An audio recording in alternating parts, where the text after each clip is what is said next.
It's common knowledge in the capital's social circles. The Jiang family's young lady suffers from severe bipolar disorder and hyperacusis. Anyone who saw her had to walk on their knees, afraid that the slightest sound would set her off.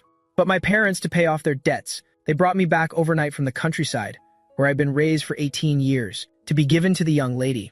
Day 1. The butler explained to me the Jiang family's rules. First and most importantly, no noise whatsoever is permitted. The young lady is hypersensitive to sound. Any loud noise will make her extremely agitated. The last servant who broke a cup was thrown to the wolves in the back mountains. My heart skipped a beat. My face went even paler. The butler raised his hand and pointed towards the dim, shadowy end of the staircase. And under no circumstances are you to go to the 3rd floor. That is a forbidden area. No matter what you hear, do not go up there, unless you want to. The butler's warning was completely devoid of emotion, but it was more spine-chilling than any beating or scolding. I nodded obediently. Remember that. The butler seemed satisfied with my compliance. He led me to a guest room at the end of the hallway on the 2nd floor. Mr. Hu, have a good night. Remember, don't go out at night. The door closed, shutting out the butler's pair of lifeless eyes. The room was huge, but there was only a bed and a cabinet. It was as cold and desolate as a morgue. I didn't dare to turn on the main light, leaving only a dim, yellow bedside lamp on. I didn't take a hot shower, afraid the sound of the water would be too loud. I had broken a taboo. I just used a taboo to quickly dry my hair and body, and change into a long-sleeved cotton pajama set. I brought that with me. The clothes. I've shooed them with my special calming incense. Only when I breathe in this faint scent of herbs, my heart, which is always in my throat, can finally settle down a little. I curled up under the covers, clasping my hands together.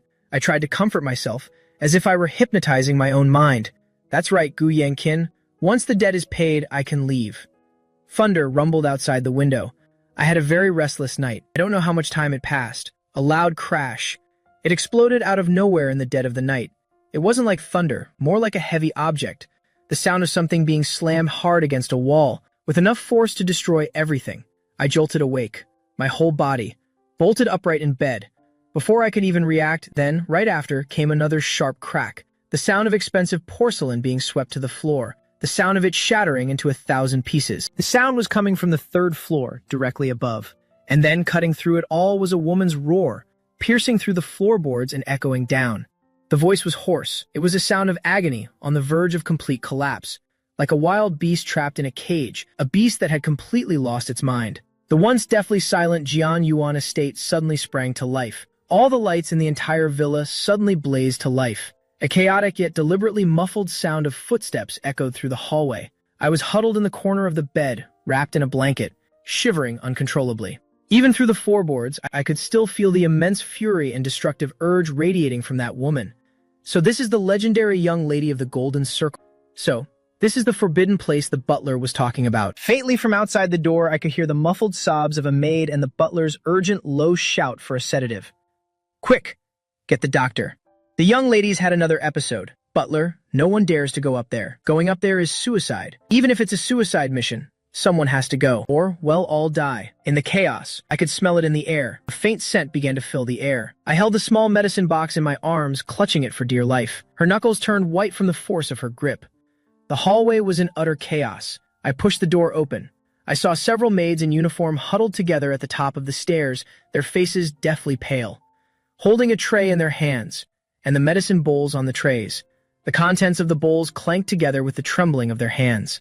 Shen Su Song, I don't dare to go. Fei Fi went in last time and got his head busted open. I don't dare either. The young lady's got a knife in her hand right now. The servants shoved each other. No one dared to make the first move.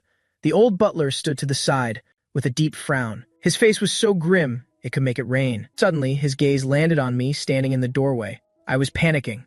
In that instant, a glint of gold flashed in the butler's previously lifeless eyes. The butler hurried over. He didn't even give me a moment to react. He snatched the tray right out of the maid's hands and shoved it into my arms. The pills were scorching hot. The heat made my fingers flinch, but she didn't let go. The butler's voice was cold and hard. His tone was an undeniable command. Mr. Gu, now that you're here at the Jiang residence, you must learn the rules of the Jiang family. The young lady's headache is acting up. Here are the sedatives and the calming soup. Take them upstairs. I stared at him in disbelief. But you just said the 3rd floor is off limits. Then what was the point of Mr. Gu and his family sending you here in the first place? You know perfectly well. If anything happens to the young lady tonight, Do you really think the Gu family will ever see their money? Those words hit me like a slap in the face, slapping me hard across the face.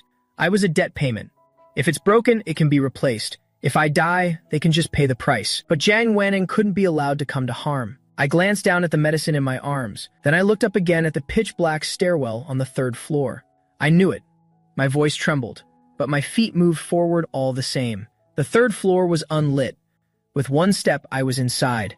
It was as if he had stepped into another world. The light from behind was swallowed by the darkness. The air was thick with the heavy, sickening stench of blood, and an indescribable, chilling aura, like the den of some wild beast. A bolt of lightning split the night sky outside the window. The pale, blinding flash of lightning instantly illuminated a corner of the room. I gasped.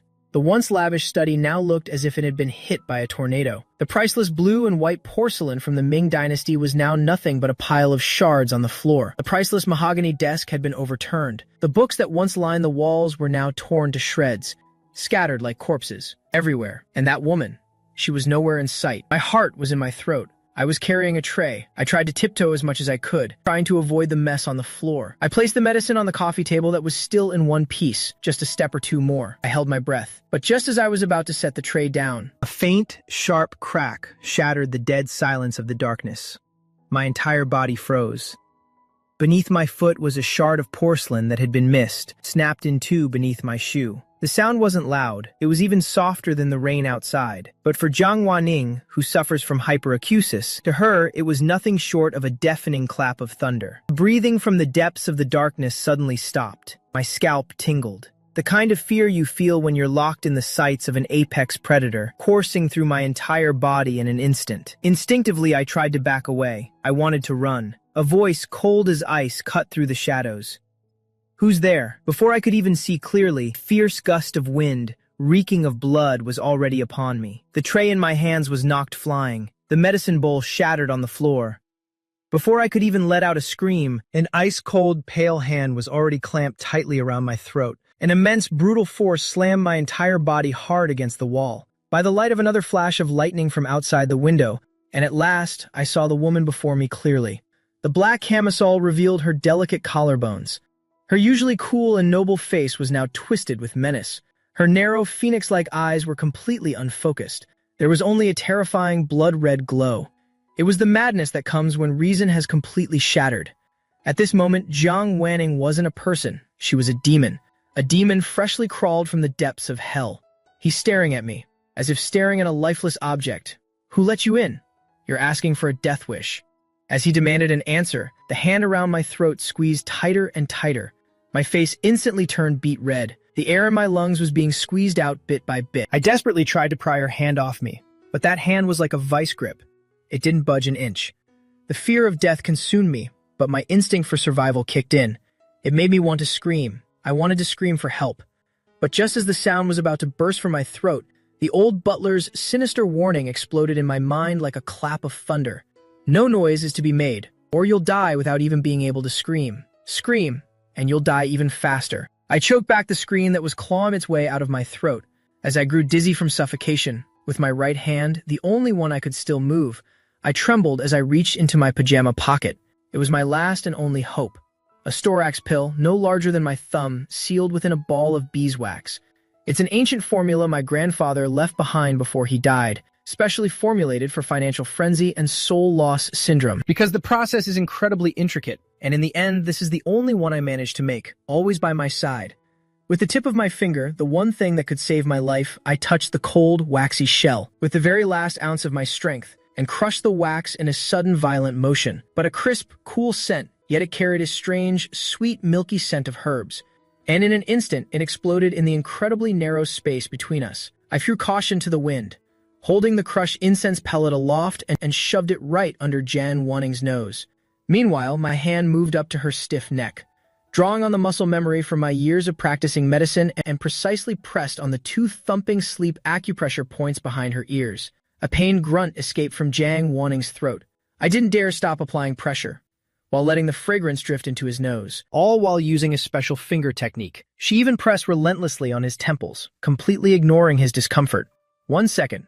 2 seconds, and then a miracle happened. That unique, medicinal fragrance aggressively overwhelmed the room's thick stench of blood and tobacco. Jiang Wanning's fingers, which had been tightening their grip, suddenly froze as if someone had hit the pause button. The frenzied killing intent in her crimson, turbid eyes began to slowly dissipate. Jiang Wanning's lips quivered, a sound. Her voice was so hoarse it was barely a whisper. The excruciating pain that had tormented her for years was finally fading away. In its place, an all-encompassing wave of comfort washed over him, one that made his very soul tremble. This scent. It's so fragrant. I just want to get a little closer. The next second, the grip on my neck was completely gone. Jiang Wanning let go. Then, the woman who had just been like a demon from hell. As if all the bones had been pulled from her body collapsed forward without any warning. It just managed to gasp for a breath of fresh air. Before I could even cough, the sudden weight threw me completely off balance. I landed flat on my ass on the thick wool carpet, and the high society princess of Beijing was now lying completely on top of me, and that noble head of hers buried itself heavily in the crook of my neck. I was so scared my whole body went stiff. Miss Jiang. My hands were just hovering in the air. I couldn't push her away, but I couldn't hold her either. Nor was I. I could feel it. Jiang Wanning's body was burning up, terrifyingly hot. That was a high fever from her bipolar episode. But right now, he was being unbelievably docile. That lunatic who normally sleeps with a knife in her hand. Right now, she's like a feline with a desperate craving for touch, and keeps nuzzling her cheek against my neck. He's searching for the source of that scent. I just crushed that scented pill in my hand. Plus, I had just taken a shower. I already have a faint, natural scent on me. The two scents mingled together, and just like that, it became the most addictive poison Jiang Wanning had ever smelled. Jiang Wanning's hand tightened its grip subconsciously and wrapped her arms around my waist. Don't move. He took a deep breath. The tip of his nose pressed against the pulsing vein on the side of my neck and let out a satisfied, husky sigh. The way he was inhaling my scent made my skin crawl. I didn't dare to move a muscle. A few seconds passed, but the explosive rage I was bracing for never came. Instead, what reached his ears was the sound of the woman's breathing, gradually steadying, and even the sound of her somewhat heavy breathing. She's asleep. In this study, she had just smashed to pieces, in a study that looked like a war zone. In the arms of the stranger, she had almost strangled to death. This young lady who had been suffering from severe insomnia, and just like that, the young lady who supposedly hadn't slept for 3 days and 3 nights was out like a light. The first rays of morning sun streamed in through the shattered floor-to-ceiling window, illuminating the scattered fragments of antique porcelain on the floor and the two figures entwined together in the corner. I was awakened by a heavy pressure on my legs. I groggily opened my eyes. My whole body ached as if it had been run over by a truck, especially my legs, which had long since gone numb. They were so numb, it was like they weren't even mine.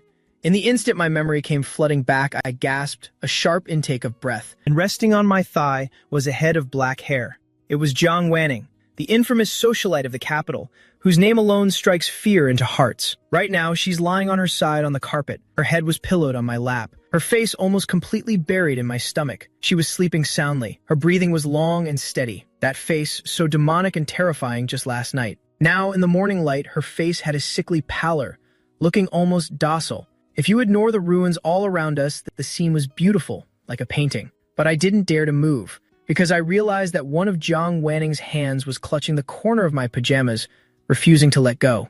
Is this what they call skin hunger?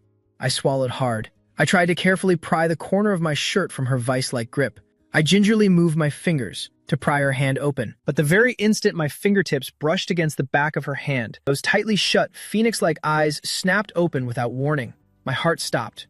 My hand froze in midair. I wanted to pull back, but I didn't dare to. You're awake. I was terrified this lunatic would snap and strangle me again at any second. Jiang Wanning didn't say a word. He was still lying there, his head on my lap. She didn't even move a muscle. Her eyes were locked onto my face, unblinking. My legs gone completely numb. I couldn't help but instinctively try to pull back. Jiang Wanning's brows furrowed slightly. She seemed displeased that the source of warmth was moving away from her. Who said you could move? The next second, he did something that made my whole body freeze. Not only did he not get up, instead, he suddenly shot his hand up and clamped it around my wrist, yanking my entire body forward. Caught off guard, my upper body lurched forward, and my face. I almost slammed into the tip of her nose. Miss Jiang. Jiang Wanning ignored my panic. The tip of her nose pressed against the thin skin on the inside of my wrist and took a deep breath in. That's where I crushed the Suhei incense pill last night. Even after a whole night had passed, that crisp, cool scent of herbs still lingers in the very pores of my skin. It's the only scent that can quiet her mind. In an instant, the light in Jiang Waning's eyes dimmed. The terrifying possessiveness in her eyes was no longer concealed. So, it was you. In this moment, charged with the utmost ambiguity, and yet an incredibly dangerous one. The heavy study door was carefully pushed open from the outside. The old butler's hushed voice came from outside. Be gentle. Is the body bag ready? We're going in. Move quickly. Don't get blood on the carpet. Right after, the butler entered with the Jiang family's private doctor, and 2 bodyguards carrying a stretcher and cleaning supplies, and tiptoed in. They were all bracing themselves for what they were about to see.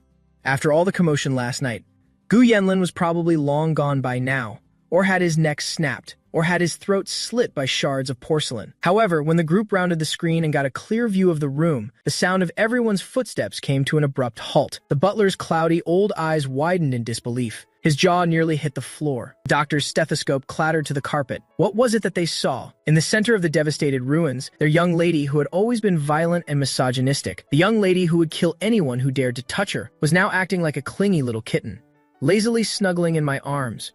With one hand, he grips my wrist, in such an intimate pose, as if I were his personal body pillow. And me, the one who should have been long gone, was blushing, looking helplessly towards the door. These people looked as if they'd seen a ghost. Had your fill.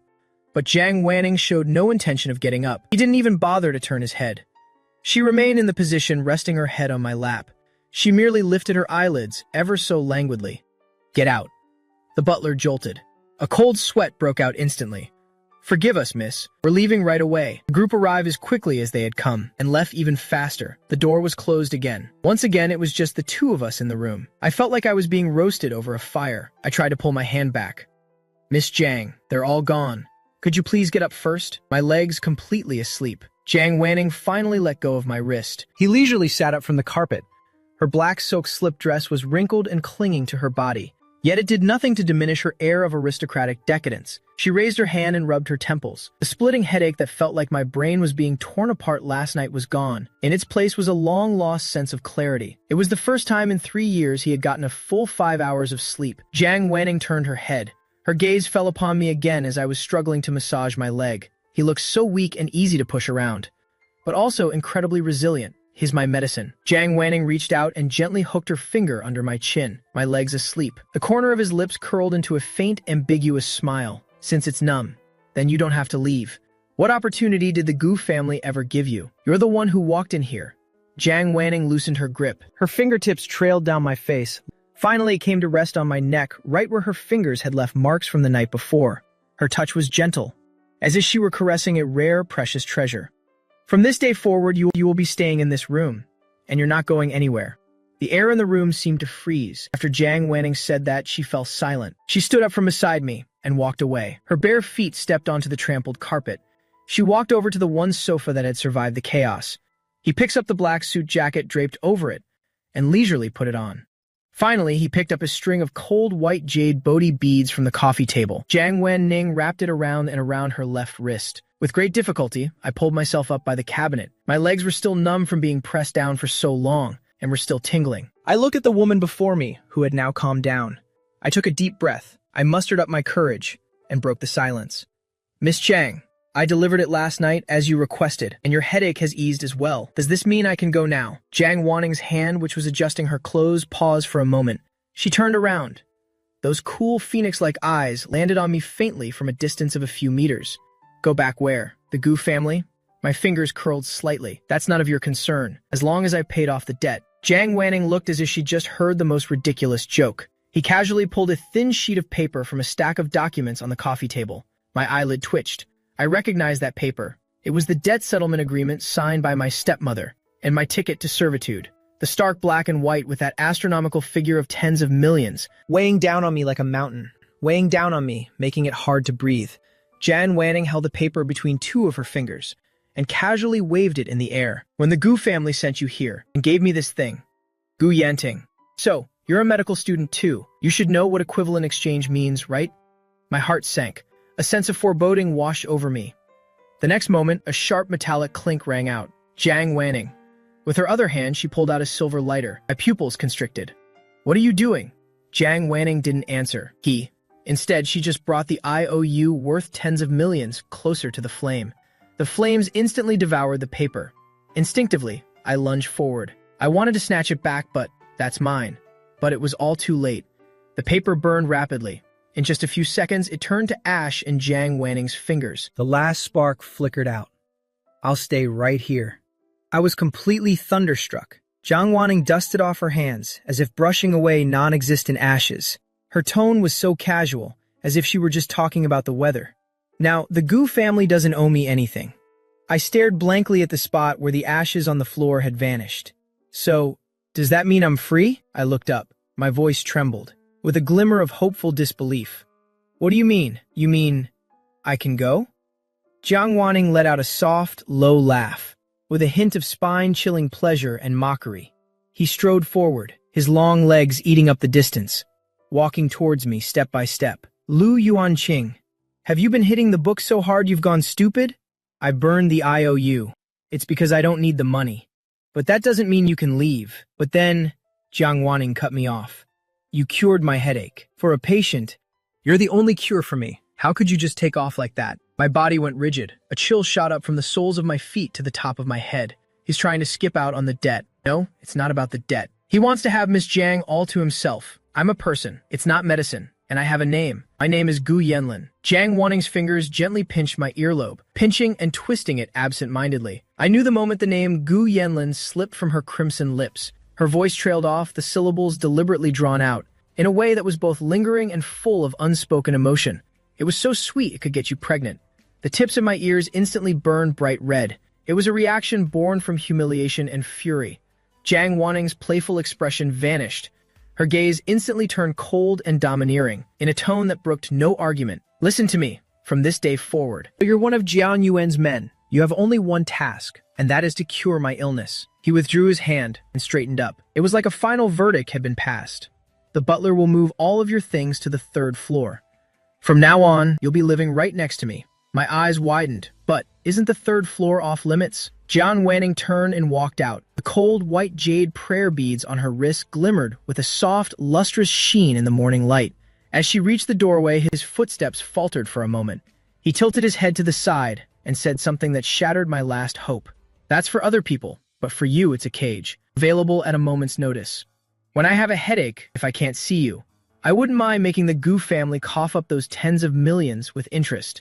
Then the door was shut, leaving me all alone, leaning against the wall. I stared at the mess on the floor and the small pile of ashes. I was at a loss for words, and even tears wouldn't come. The 3rd floor was Jiang Yuan's forbidden zone. The stairs leading up were covered in a dark gray shag carpet. The entire moving process was eerily silent. No noisy commands were being shouted, no thuds of heavy objects being set down. The servants moved like specially trained mime artists, clutching my pitifully small bundle of belongings. Their movements were so gentle, as if they were carrying fragile bubbles that would shatter at the slightest touch. The moment I stepped onto the 3rd floor corridor, following at the very end of the line, a suffocating vacuum-like silence washed over me. This place was like a giant soundproof box, completely cut off from the hustle and bustle of the outside world. Or perhaps a cage, specially built to imprison some kind of monster. The old butler stopped before a heavy mahogany door. Mr. Gu, this is your room. He pushed the door open. The room was spacious. The decor is incredibly lavish, but the color palette was still a cold, stark gray and white. But what caught my attention the most was, to the left of this room is a solid, thick wall, and on the other side of that wall is Jiang Wanning's master bedroom. The butler seemed to see right through me. Those cloudy eyes held a meaningful warning. The young lady is right next door. Although this wall has been treated with top-of-the-line soundproofing, but the young lady's hearing is several times more sensitive than that of a normal person. So she turned and took a pair of white cotton slippers from the tray in the servant's hands, placed them by my feet. The butler straightened up. His voice was barely a whisper, as if he were reading from a royal decree. These are specially made soft-soled shoes. You must wear them whenever you're on the 3rd floor. Mr. Gu, you must remember the rules for survival on the 3rd floor. The sound of footsteps, sound of a door closing, the sound of objects being picked up or put down, even the sound of you swallowing water. He raised 2 bony fingers and held up a number that was just hopeless. Everything must be kept below 20 decibels. I stared at those shoes. My throat just tightened up. A chill crept up from the soles of my feet. And what if I accidentally go over? The butler stared at me, his face devoid of any expression. His eyes were murky, shifted slightly, and uttered a single chilling sentence. The last servant who made a sound by accident was carried out, and no one ever saw him again. Mr. Gu is the young lady's medicine. The young lady might spare your life, but you'll likely not escape some physical pain. With that, the butler waved his hand. The servants retreated as swiftly as shadows. Even the sound of the closing door was kept to an absolute minimum. I was all alone in the room, a silence as deep as death, and instantly, it swallows me whole. I take a deep breath. I put on those soft-soled shoes. My feet sink into the carpet. Just as I thought, not a single sound. I walked over to the window. I wanted to pull back the heavy curtains, just to get some air. My hand had just brushed against the fabric, and my body froze again. Are you just going to be another one of those guys who ends up dead? I can't risk it. Then I slowly crouched down. I opened my own worn-out suitcase.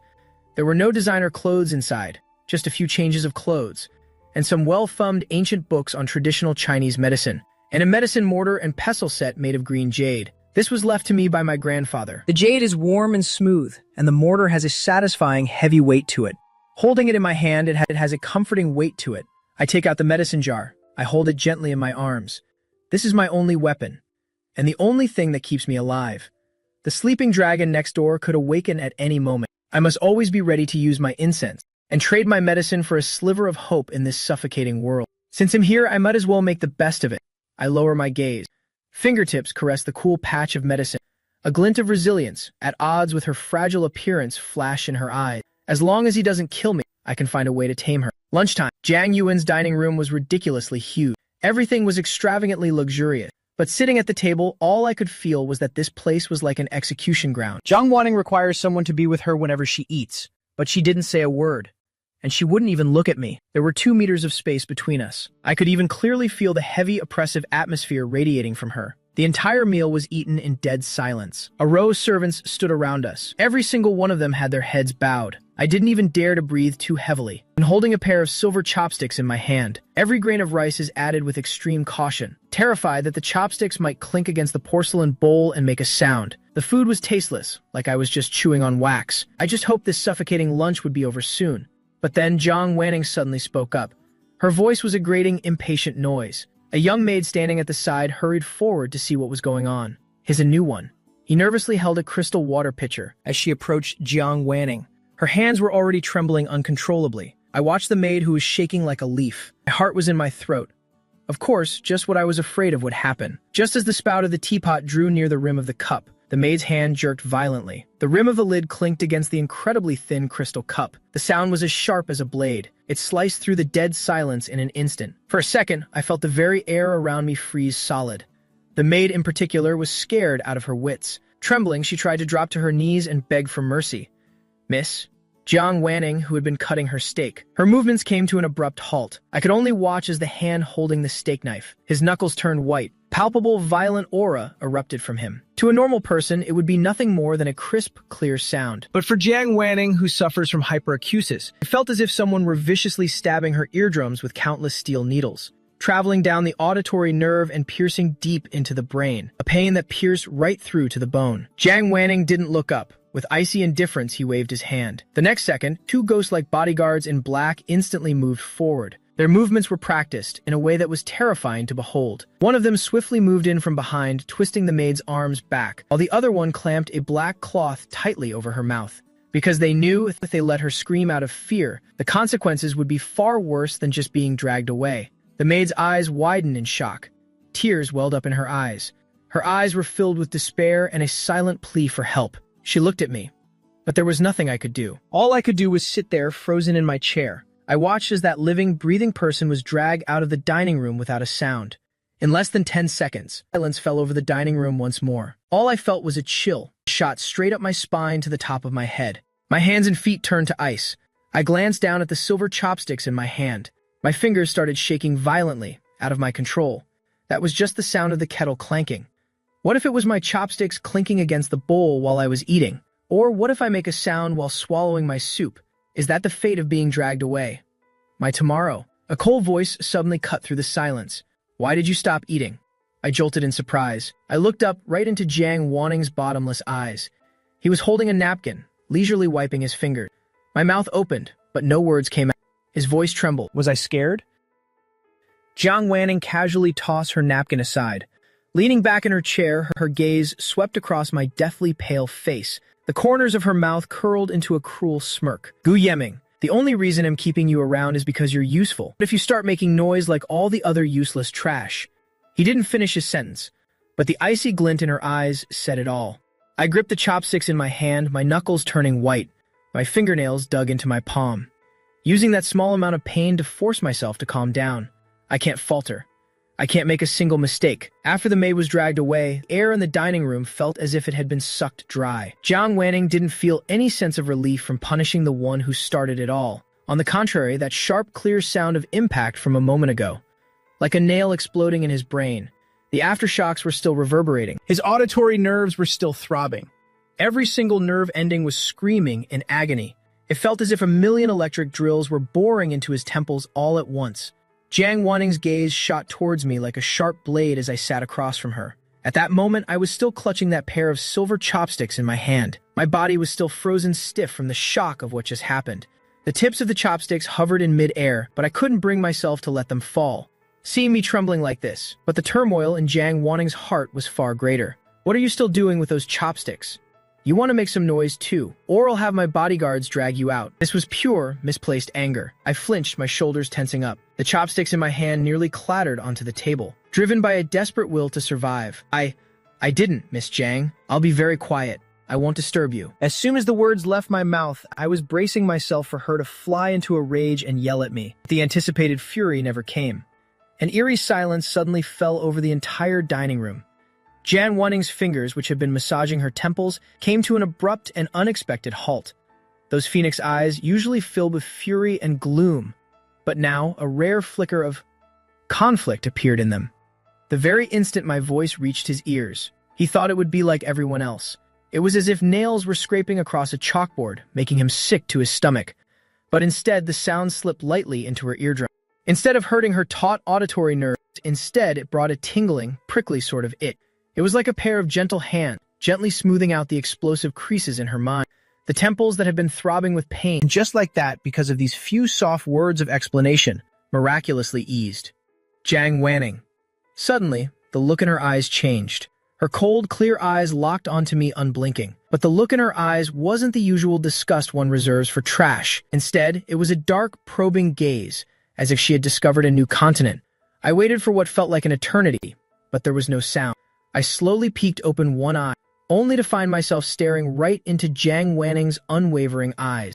My heart skipped a beat in fright. I thought I must have spoken too loudly. Flustered, I tried to apologize. I'm sorry. Shut up.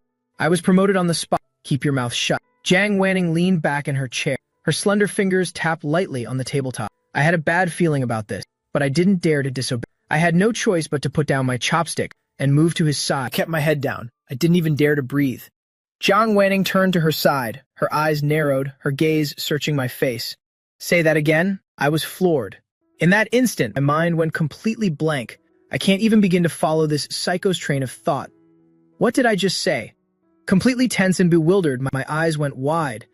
The word was short and gentle. It was utterly clueless and goofy. To Jiang Wanning's ears, but it was like a piece of soft candy, flicking against her eardrum. The deep frown that had been etched between his brows finally smoothed away, and the fierce glint in his eyes vanished completely.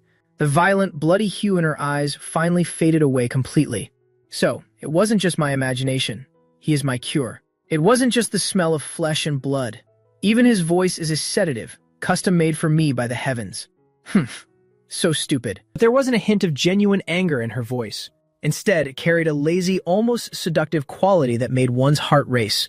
For some reason, her mood had inexplicably lifted. Sit down.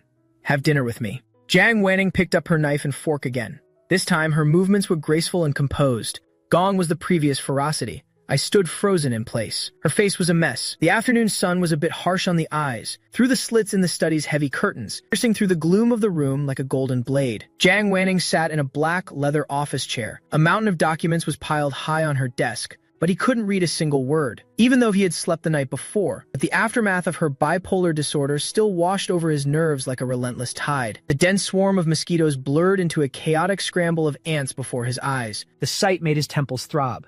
That violent rage inside him was about to boil over again.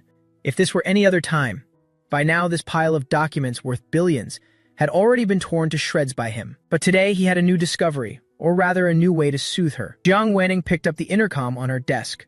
Wake him up. He arrived in less than 2 minutes. The heavy study door was pushed open just a crack. Wearing those soft-soled shoes, I tiptoed in cautiously.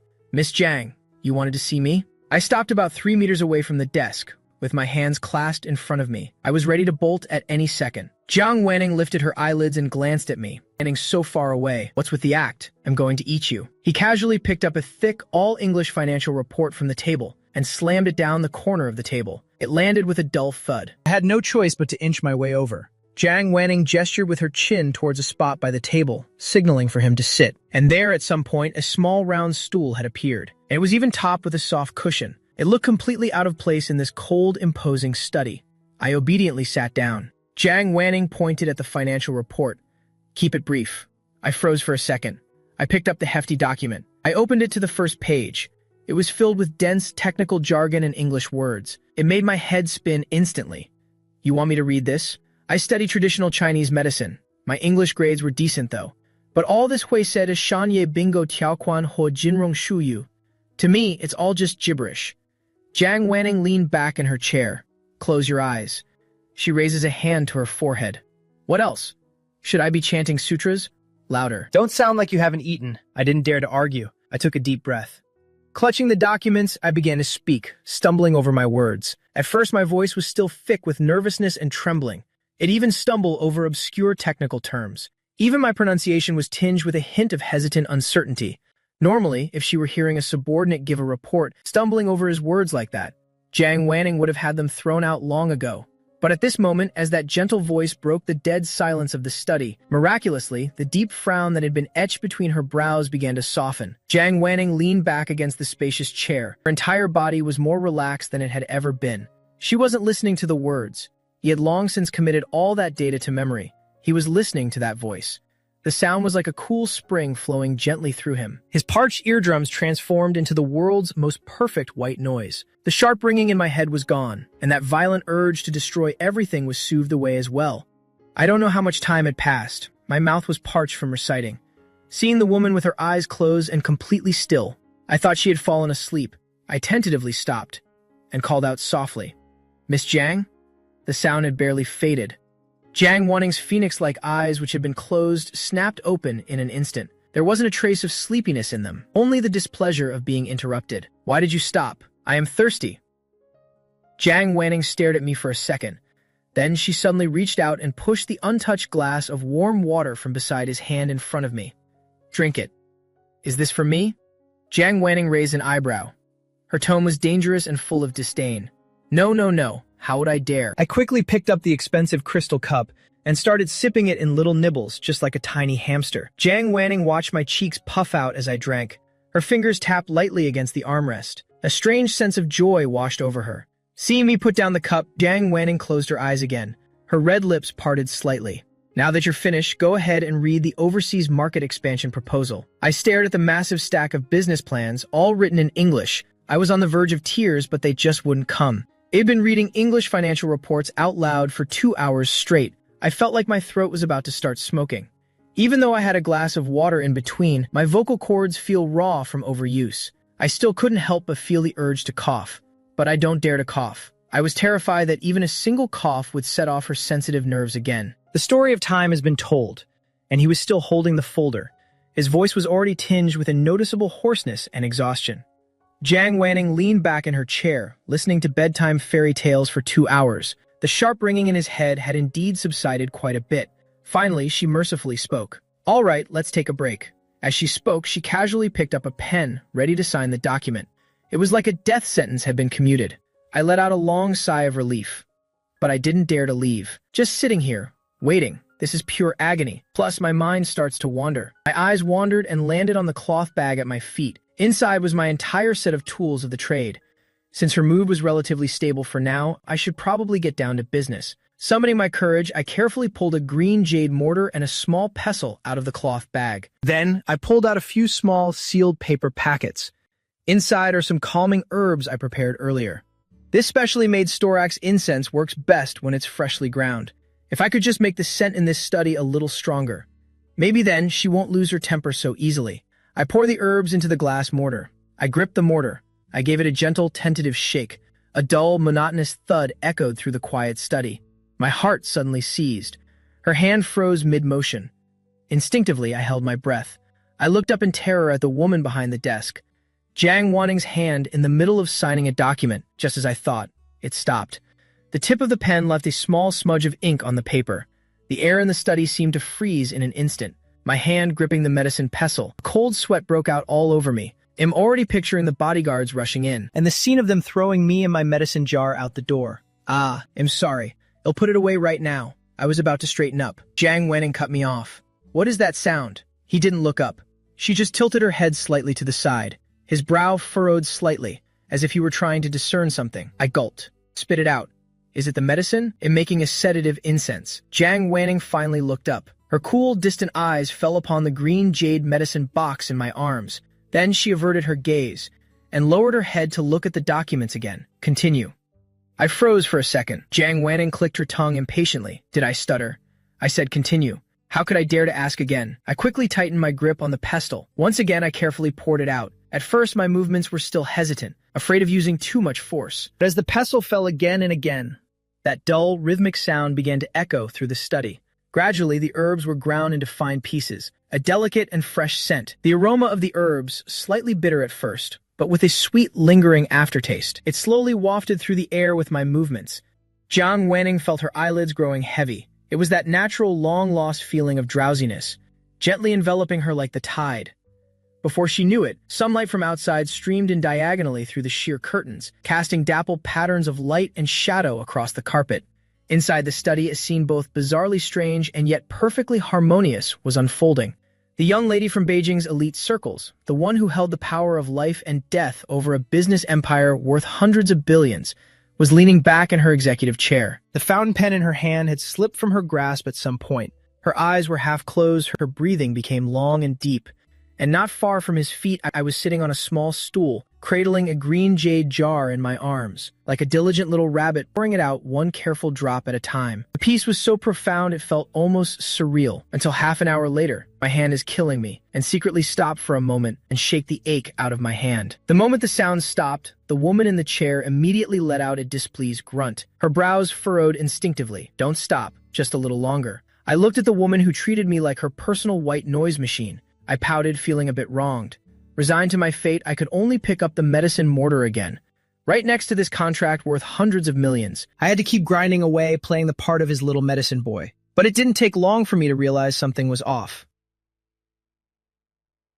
He spun the fountain pen between his fingers and slammed it down on the desk again. Not enough. It's still not enough. Jiang Wanting felt the beast inside her, the one called skin hunger, beginning to awaken. And while the sound in her ears was very soothing, the medicinal scent wafting through the air was also very soothing, but she still felt like something was missing. That sense of emptiness, gnawing in her veins like a swarm of ants, making his fingers itch. She was desperate to hold on to something, anything real. She lifted her head, and her gaze landed on me, huddled in the corner. I jumped. My hand, which was grinding herbs, froze mid-motion. I looked up, bewildered. What's wrong? Was I being too loud? Did I disturb you? Jiang Wanting tossed the pen aside. She leans back in her chair. Her eyes were fixed right on me. Too far. I can't hear a thing. I glanced at the 3 meters between us. Then I glanced around again at the silence so profound you could hear a pin drop. She can't hear me in the study. This is a room where you can hear the maid next door just barely grazing a cup when she pours water. Jiang Wanting with her godlike hearing. I tried to reason with her. Miss Jiang, move over here and sit down. But Jiang Wanting wasn't listening to a word I said. The spot was right next to her executive chair. I was screaming no in my head a million times. That's a high-risk zone. Like being the king's favorite, you're always one wrong move away from disaster. But as Jiang Wanting's gaze turned cold and bore down on me, I had no choice but to cave. I held the green jade censer, holding a small, round knife. I inched over like a snail. Jiang Wanting seemed satisfied with the distance. The crease between her brows eased a little. Keep going, right here. So I had no choice but to sit back down. I had no choice but to brace myself and keep grinding the herbs. I just wanted to shrink into myself, and to be as inconspicuous as possible. Jiang Wanting picked up the documents again, but this time he didn't spin his pen again. His idle left hand fell to his side naturally. I was intently focused on the ripples. Suddenly, I felt a tingle run down my scalp. A cool hand landed on the top of my head without warning. I was about to cry out, Wanning, without even looking up. Her gaze remained fixed on the contract in her hands. Don't move. You have a white hair. Before I could even argue back, and that hand was already sliding down from the top of my head, weaving through my jet black hair. My entire body was stiff as a board, and I could tell that hand had no intention of stopping. Tired of playing with my hair. Then her cool fingertips grazed the shell of my ear, a barely there touch. My ears are extremely sensitive. In an instant, they burned bright red as if on fire. Jiang Wanning. Finally, he tore his eyes away from the documents for a second. Why are your ears so red? He only escalated his actions. The pad of his index finger gently pinched my burning earlobe, meeting it with just the right amount of pressure. I couldn't help but try to pull away, but he held me down with a bit more force. Just focus on your work. The old doctor's apprentice was thrown into disarray. I felt so wrong my eyes started to water. Miss Jiang bites down, but Jiang Wanning remained completely unfazed. Humph. Bear with it. Well, what can I say? You're my cure. The atmosphere in the study was strange and quiet. Jiang Wanning seemed to relish this peculiar pleasure of working while toying with her pet. With her left hand, she flipped through the documents, but her right hand never left the back of my neck and my earlobe. It was as if she were fiddling with a convenient little stress toy. I was kneeling on the carpet. My legs have gone numb. Just then, the tablet on the table suddenly started to vibrate, shattering the tranquility. It was an encrypted, international video conference. Jiang Wanning glanced at the note on the screen. She showed no intention of asking me to leave. He just lazily pulled back his mischievous hand and pressed the answer button. But he didn't let me get up. Instead, he gently nudged my calf with the tip of his foot, signaling that I wasn't to stop. My only choice was to try and hide in the camera's blind spot. The video connected, and instantly several grim faces appeared on the other side of the screen. President Jiang and Wanning. Even through the screen, I could practically feel the tension radiating from their side of the screen. I heard that during the last video conference, because someone's background noise was a power drill from construction work, and Wanning just slammed her tablet down, and even had the person in charge fired. So this time, everyone was in a soundproof room in absolute silence, not even daring to breathe. Jiang Wanning leaned back in her chair. Her expression was cold. Let's get down to business. The meeting begins. The executives began to take turns presenting the quarterly financial reports. Every single figure was reported with extreme caution. The study was quiet. The only sounds were the occasional flipping of a page and the faint, muffled grinding of medicine from beneath the table. This was because the audio had been processed with special microphone noise cancellation. Plus, Jiang Wanning was deliberately blocking the source of the sound. The person on the other end of the video didn't hear this strange background noise. Until I just couldn't take that position anymore. It was so tiring. I tried to sneakily shift my position, but the moment I moved, my arm accidentally bumped into the leg of the table. The medicine pestle in his hand slipped out of his grasp in an instant. The hard nephrite pestle slammed heavily against the rim of the mortar before rolling onto the floor. It slammed against the base of the marble table leg. This series of crisp, sharp clatters was heard on the other end of the video call. It was like a bolt from the blue. The video conference fell into a dead silence. The executives on the other side of the screen were scared pale. The report came to an abrupt halt. Everyone held their breath. Their eyes were glued to the screen, fixed on Jiang Wanning, awaiting the impending thunderous fury.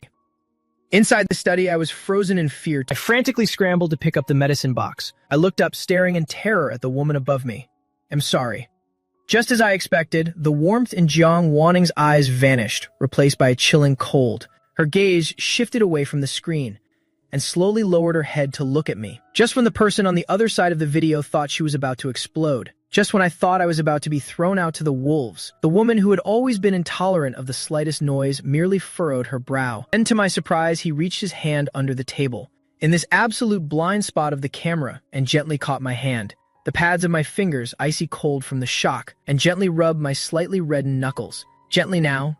Does it hurt? On the other side of the video, everyone was completely petrified. The executives looked at each other, completely at a loss, suspecting he was hearing things. A few playboys from the Beijing social circle, who knew a thing or two about the ways of the world. Their expressions instantly became a sight to behold, and even a hint of unspeakable shock. The vice president stammered as he began to speak. President Jiang, should we step aside for a moment? Jiang Wanning looked up. His gaze returned to the screen. In that instant, the tenderness on his face vanished without a trace. His face reverted to that same cold, dead, frosty mask. What's there to avoid? Meanwhile, his other hand was under the table, casually toying with my fingers, while the other tapped on the desk. Resume your report on the data from earlier. One more decimal point out of place. Go to HR and get your resignation letter. The meeting will continue. But everyone else was completely losing their minds. Everyone was giving their reports, trembling with fear, while sneakily glancing at the blind spot below the screen out of the corner of their eyes. Meanwhile, under the table, my face was completely flushed, because Jiang Wanning was still holding my hand, and she wasn't letting go. And there she was, listening to a report on a multi-billion-dollar project with a completely blank expression on her face, while under the table she was viciously cracking my knuckles, one by one. As evening fell, it was time for the banquet. The atmosphere in the dining room was still quiet, but it was clearly a lot less tense than that drawn-out ordeal at noon. The servants remained standing with their heads bowed, not daring to even breathe, but their eyes betrayed a flicker of undisguised astonishment, because Jiang Wanning seemed to be in a rather good mood tonight. She had changed into a dusty pink loungewear set, sipping her soup at a leisurely pace. The usual cold, distant aura that always lingered between her brows, as if it had been temporarily washed away by the 2 hours of medicine pounding sounds from the afternoon. I was sitting across from him. I was on pins and needles. I don't know what happened to the video conference after that. All I remember is when the vice president hung up the video call. Her expression was as if she was crying, and also like he was laughing. Cool, detached voice. Suddenly, the silence was broken. Eat up. I was just holding a bowl of cooked rice. Hearing this, I shot my head up. I saw Jiang Wanning pick up the serving chopsticks and with practiced ease picked up a glistening piece of sweet and sour pork rib and placed it right into my pristine white-bone china bowl. For a moment, it felt as if the very air around us had frozen solid. The old butler standing nearby's eyelid twitched violently. Jiang Wanning put down the serving chopsticks. Her gaze landed on my stunned face. Her brow arched slightly. "What are you staring at? Don't you want to eat?"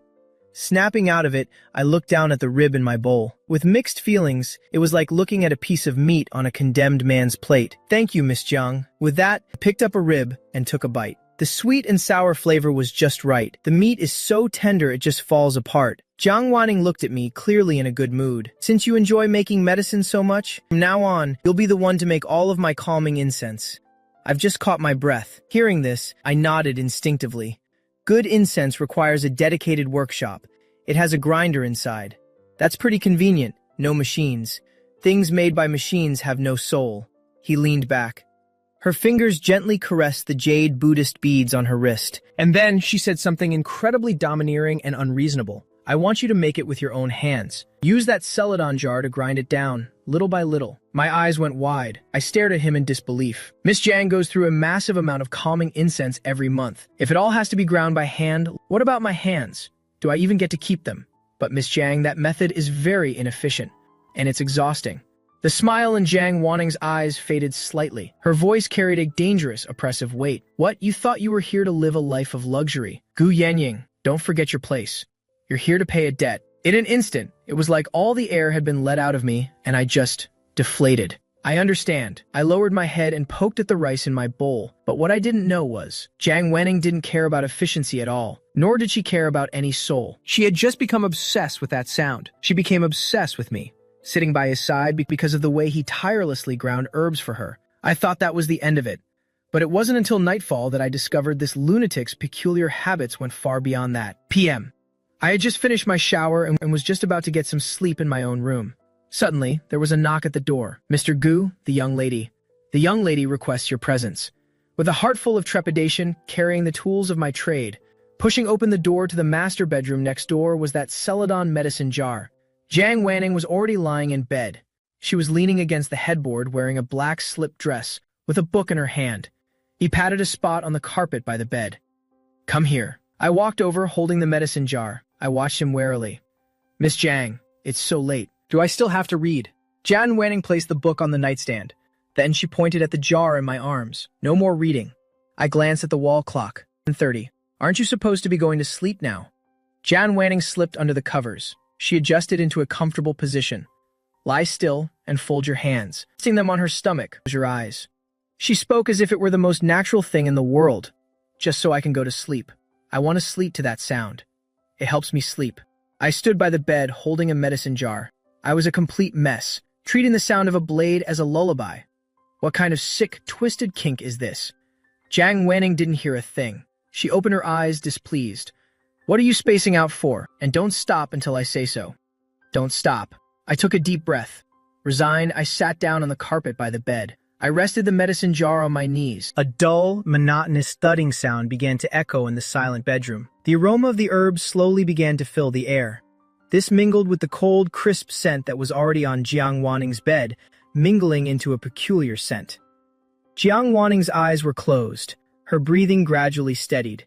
For me, this is tedious, back-breaking work. With every pore, the more my wrist ached, but to Jiang Waning's senses, to her, it was the ultimate pleasure. Half an hour went by, my hands about to break, and my eyelids were getting heavy too. I stole a glance at the person on the bed. Jiang Waning's breathing was long and steady. Looks like she's sound asleep. That face, so cold and sharp during the day, looked especially peaceful and harmless under the dim yellow light. Even her eyelashes are enviably long, I muttered to myself. Looks like she's asleep. My movements gradually came to a halt. I thought I'd sneak back to bed. However, the sound had barely faded for 3 seconds. The woman who had been sound asleep in the bed suddenly moved one of her hands and grabbed my wrist, which was hanging by the bedside. I was so startled I almost screamed, trying to slack off. But Jiang Waning didn't open her eyes. Her voice was thick with sleep, but her grip was still possessively tight. He didn't let go. Instead, she took the opportunity to pull my wrist down to her pillow. She nuzzled her cheek against the back of my hand. Don't stop. Then she pulled the covers up a bit more. He pinned one of my hands under the covers as well, as if it were a chain to keep his toy from escaping. I was forced to lie prone on the edge of the bed. One of my hands was pinned down by her, while my other hand struggled to hold the medicine mortar. Looking at the woman who treated me like a human sleep aid and a hand warmer, I was on the verge of tears, but none would come. The pitiful sound of medicine being pounded echoed once more in the dead of night on the 3rd floor of the Jiang residence, and with a helpless sigh from me. This went on until the dead of night. After several days of being forced to study with her and pounding medicine late into the night brought a strange sense of harmony to the 3rd floor of the Jiang residence. The servants were surprised to discover the frequency of the moody young lady's tantrums has dropped dramatically lately. And me? I was the one who made all of this happen, and my treatment in the Jiang household visibly improved as well. The kitchen would even prepare my favorite Jiang-style desserts just for me. The servants would bow respectfully when they saw me. Even Jiang Wanning herself, on the rare occasion she was in a good mood, she even let me read for leisure in the study, instead of just chanting about treasure like a broken record. This illusion of peaceful, tranquil days, and allowed my frayed nerves to slowly unwind. I even started to feel a sliver of unwarranted hope. The study in the afternoon. Jiang Wanning was sitting behind her spacious desk, handling business matters. I was sitting on a sofa off to the side, cradling a cup of freshly brewed hot tea in my hands, but my gaze kept drifting back to her. Lately, Jiang Wanning's been tolerating me to an unbelievable degree. Even if I walked a little too heavily, or made a bit too much noise while turning a page, she would just give me a faint glance. He never lost his temper. This led to a dangerous question forming in my mind. What are his limits when it comes to me? Is it because my voice and scent are truly irreplaceable? Or is it that he, just like he did that night when he burned the IOU, that he's actually starting to see me as a person, just a little bit? If it's the former, then I'm just a tool. But if it's the latter, then perhaps I have some leverage to bargain with. I lowered my eyes. I looked down at the heavy glass in my hand. Let's give it a shot. It's a gamble. I stood up. I carried the cup over to her desk. Miss Jiang, your water's gone cold.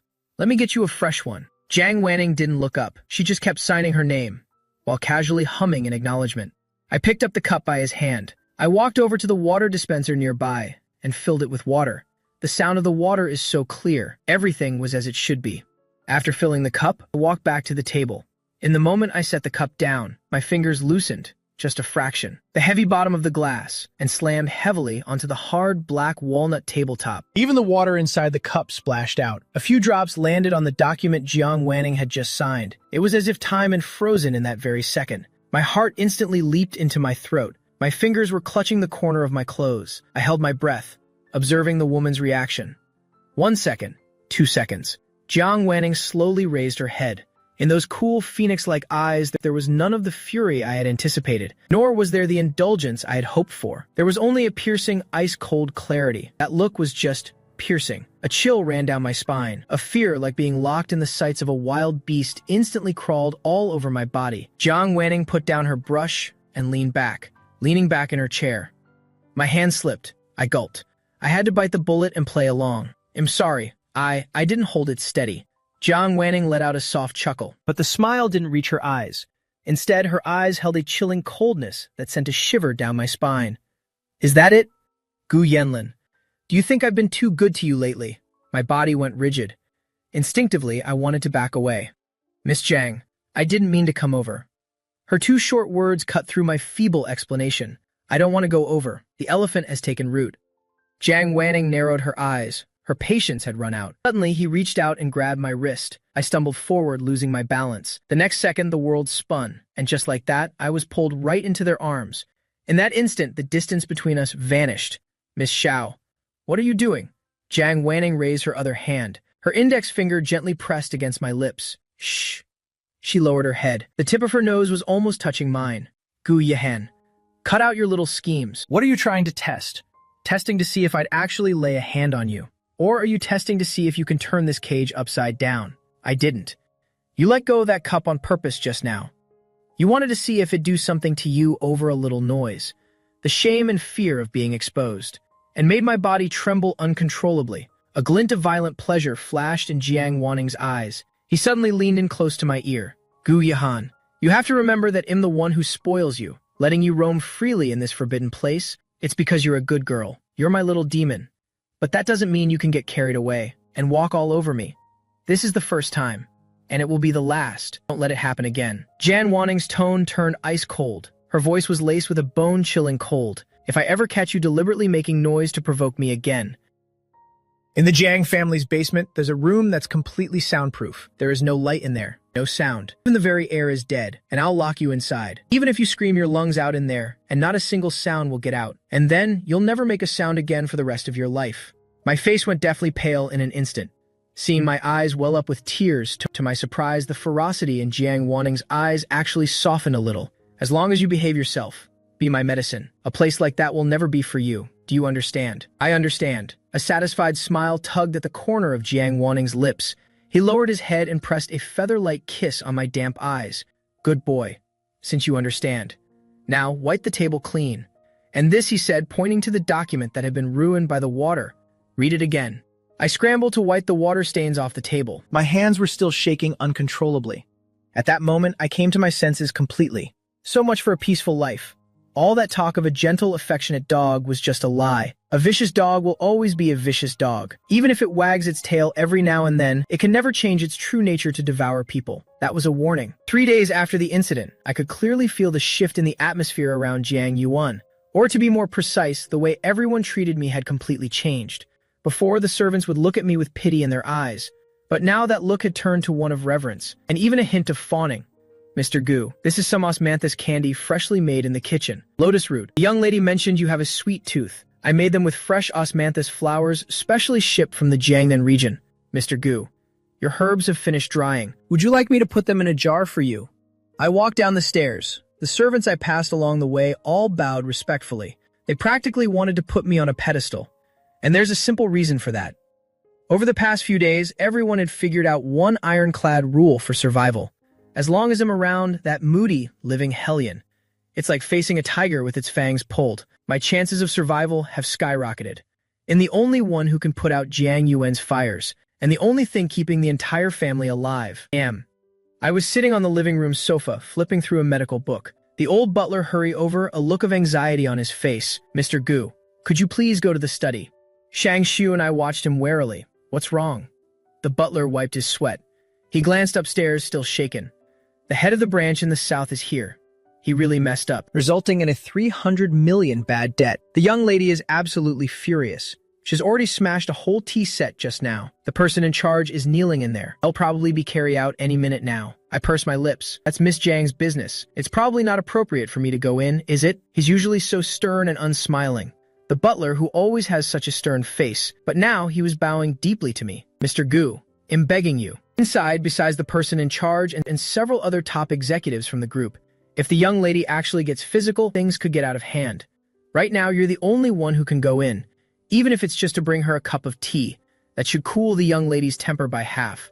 I looked at the butler's graying hair and the faint sound of angry shouting from upstairs. In the end, all I could do was let out a helpless sigh. I understand. I got up and went to the kitchen to get a cup of freshly brewed tea. The study door wasn't quite closed. I had just reached the doorway when I heard a violent sneer from within. 3. You might as well throw it in the sea. At least it'll make a nice sound. Go gamble it away. You must have a death wish. The sharp sound of shattering porcelain echoed. The middle-aged man kneeling on the ground was shaking like a leaf. His forehead hit the shards of porcelain. Blood streamed down his face, but he couldn't even get the words out to beg for his life. The tension in the room was so thick you could cut it with a knife. The executives who were standing there didn't even dare to breathe. And just in the midst of this suffocating silence, 2 very soft knocks were heard.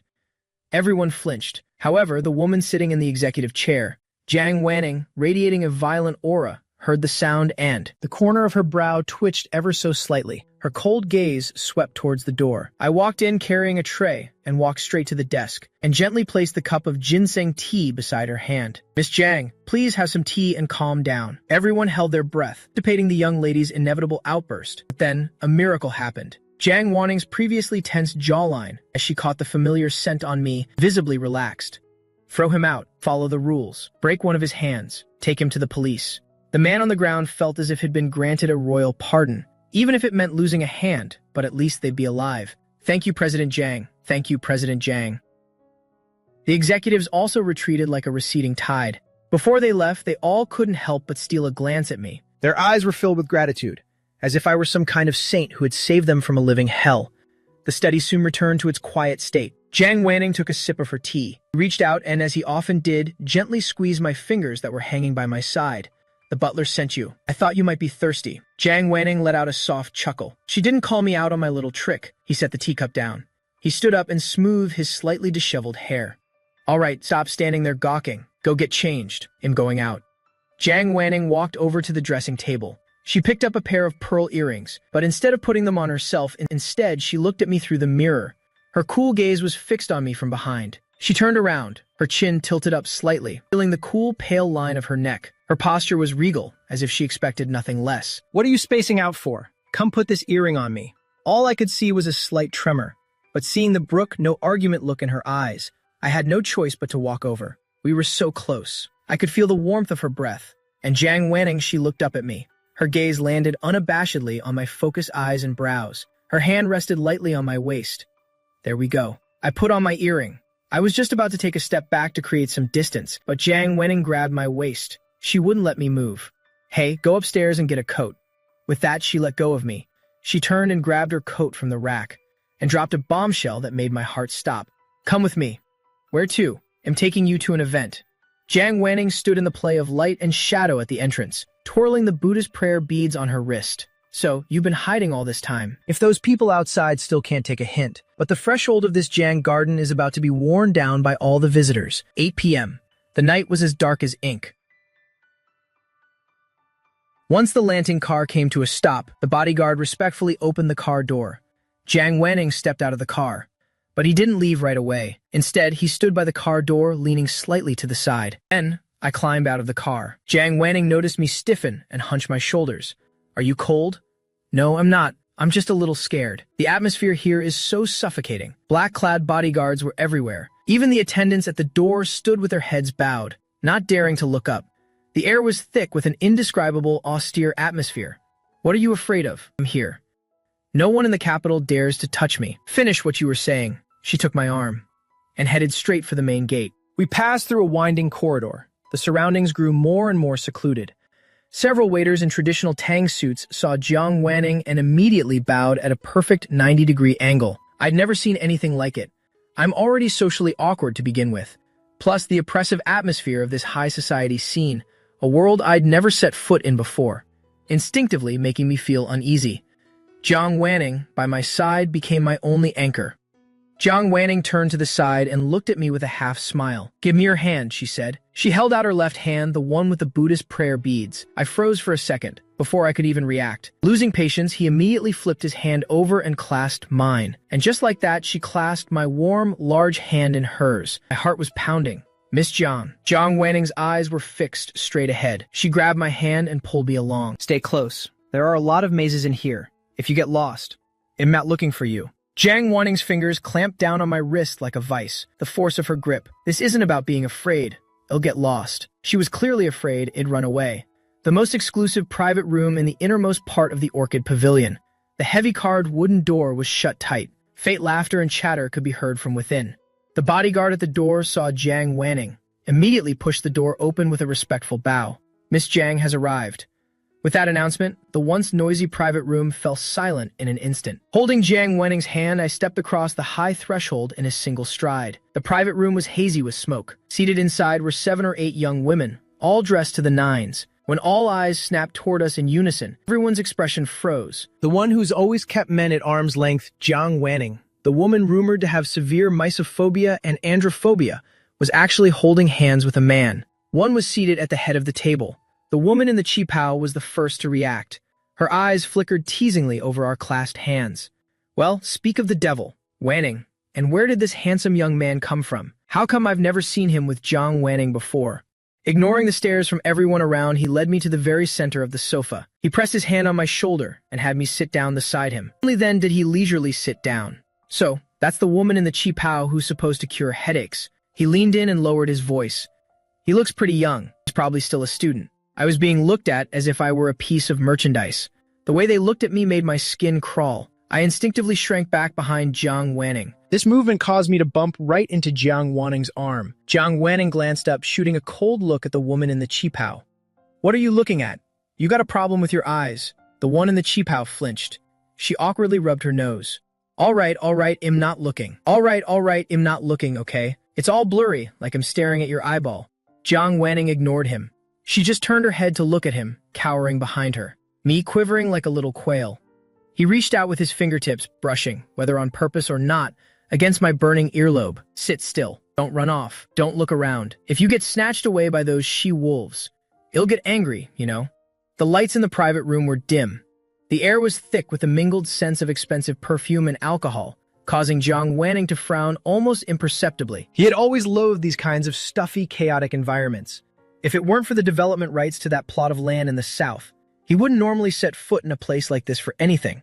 I sat quietly by his side, trying to make myself as small as possible. Sitting across from me was the key figure for this partnership, Su Manjing, the president of the Su Group. After a few drinks, his eyes started to dart around restlessly. Wanning, I heard you've been at Jiang Yuan recently, focusing on your well-being. You've barely even been to the office, cultivating my character. Far from it. I'm just recuperating from an illness. Su Manjing gave a faint smile. My gaze went past Jiang Wanning, getting better by shamelessly clinging to me. I think it's more about nursing a handsome guy, isn't it? I felt that gaze falter as if it had been squeezed into a corner. I instinctively shifted a bit closer to Jiang Wanning. This movement. My arm brushed lightly against Jiang Wanning's. Jiang Wanning's movements faltered for a moment, but she didn't push me away. Instead, she took the opportunity to raise her arm and rested it loosely on the back of the sofa behind me. It was a gesture that was both possessive and protective. Jiang Wanning lifted her eyelids. Her voice turned a few degrees colder. President Su, let's talk business. Su Manjing was clearly wasted, failing to catch the warning in Jiang Wanning's tone. He staggered to his feet, wine glass in hand. He grabs a clean wine glass and poured a full glass of red wine. We have business to discuss, but should we be drinking too? And now this young man, Su Man, is actually holding a wine glass, walked around the coffee table, and placed it right in front of me. Our first meeting. Here's a toast from your big sister. Judging by your outfit, you're still in school, aren't you? College boys these days are just so green. It must get pretty lonely, following a busy woman like Miss Jiang. Come on, drink this. Consider this our first meeting. I stare at the red wine swaying in front of me. The pungent smell of alcohol filled my nose. My stomach churned. I don't drink. Besides, I'm allergic to alcohol. I tried to back away to refuse. I'm sorry. Su Manjing's expression turned cold, emboldened by the alcohol, and reached for my wrist. Hey, you're not going to play along. The guy Miss Jiang brought has quite the attitude. What's wrong with taking a sip? It's not like it's drugged. Just as that hand was about to touch, a slender, pale hand shot out of nowhere, steadily shielding. Jiang Wanning's hand blocked the wine cup with the back of it. He doesn't drink. Su Manjing was taken aback for a moment, and just like that, the alcohol hit him. This only pissed him off more. Wanning, come on. This is no fun. We're all out to have a good time. We're just here to have a good time. You're just the lover of some high society princess from the capital. So high and mighty, huh? Can't even handle a single drink. The moment she said that, the air in the private room instantly froze. The expressions on the faces of the wealthy women around us, who had been watching the drama unfold, changed drastically. They all started shooting meaningful looks at Su Manjing, but he didn't even notice how pale it turned. Even though I knew I was just a debt payment, but to be called out like that in public, the shame still stung like a slap to the face. Jiang Wanning felt me trembling. His left hand, resting on his knee, suddenly clenched. This piece of land is very important to the Jiang family. Besides, Gu Yanlin is far too timid. If I were to make a move right now, this bloody scene would probably give her nightmares. Jiang Wanning suppressed the fury surging in her eyes. He patiently explained, he's allergic to alcohol. President Su about the contract. Su Man, however, felt that her face had been slighted.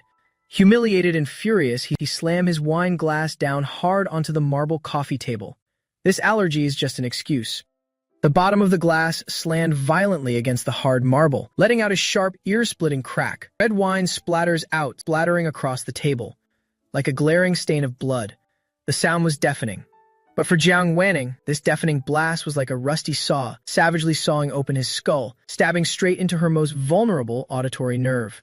The fragile barrier of his sanity, which had been barely holding on, finally cracked in that very instant. Jiang Wanning's face instantly turned deathly pale. He was gripping the wine glass in his hand, his knuckles turning white. He's holding back. He was using every ounce of his willpower to hold back. He wanted to grab the wine bottle, the urge to smash this idiot's head open right here and now. Su Manjing was still shouting at the top of her lungs. Bro, you have to drink this wine today. If you don't drink, you're looking down on me. It's all just noise. Jiang Wanning closed her eyes for a moment. A cold sweat trickled down my temple. I'd been staying close to her, and I could sense that something was wrong. Miss Jiang, I saw the blood drain from her face, and the agony seeping through her tightly shut eyes. The air in the private room felt as if it were filled with lead, so heavy it was suffocating. Su Manjing, still riding the buzz from the alcohol, was shouting at the top of her lungs. The clinking of a wine glass against the table, one after another. It was like the death knell for a coming disaster. Everyone around is just watching the show. No one noticed the strange occurrence in the corner, but I was the only one who noticed.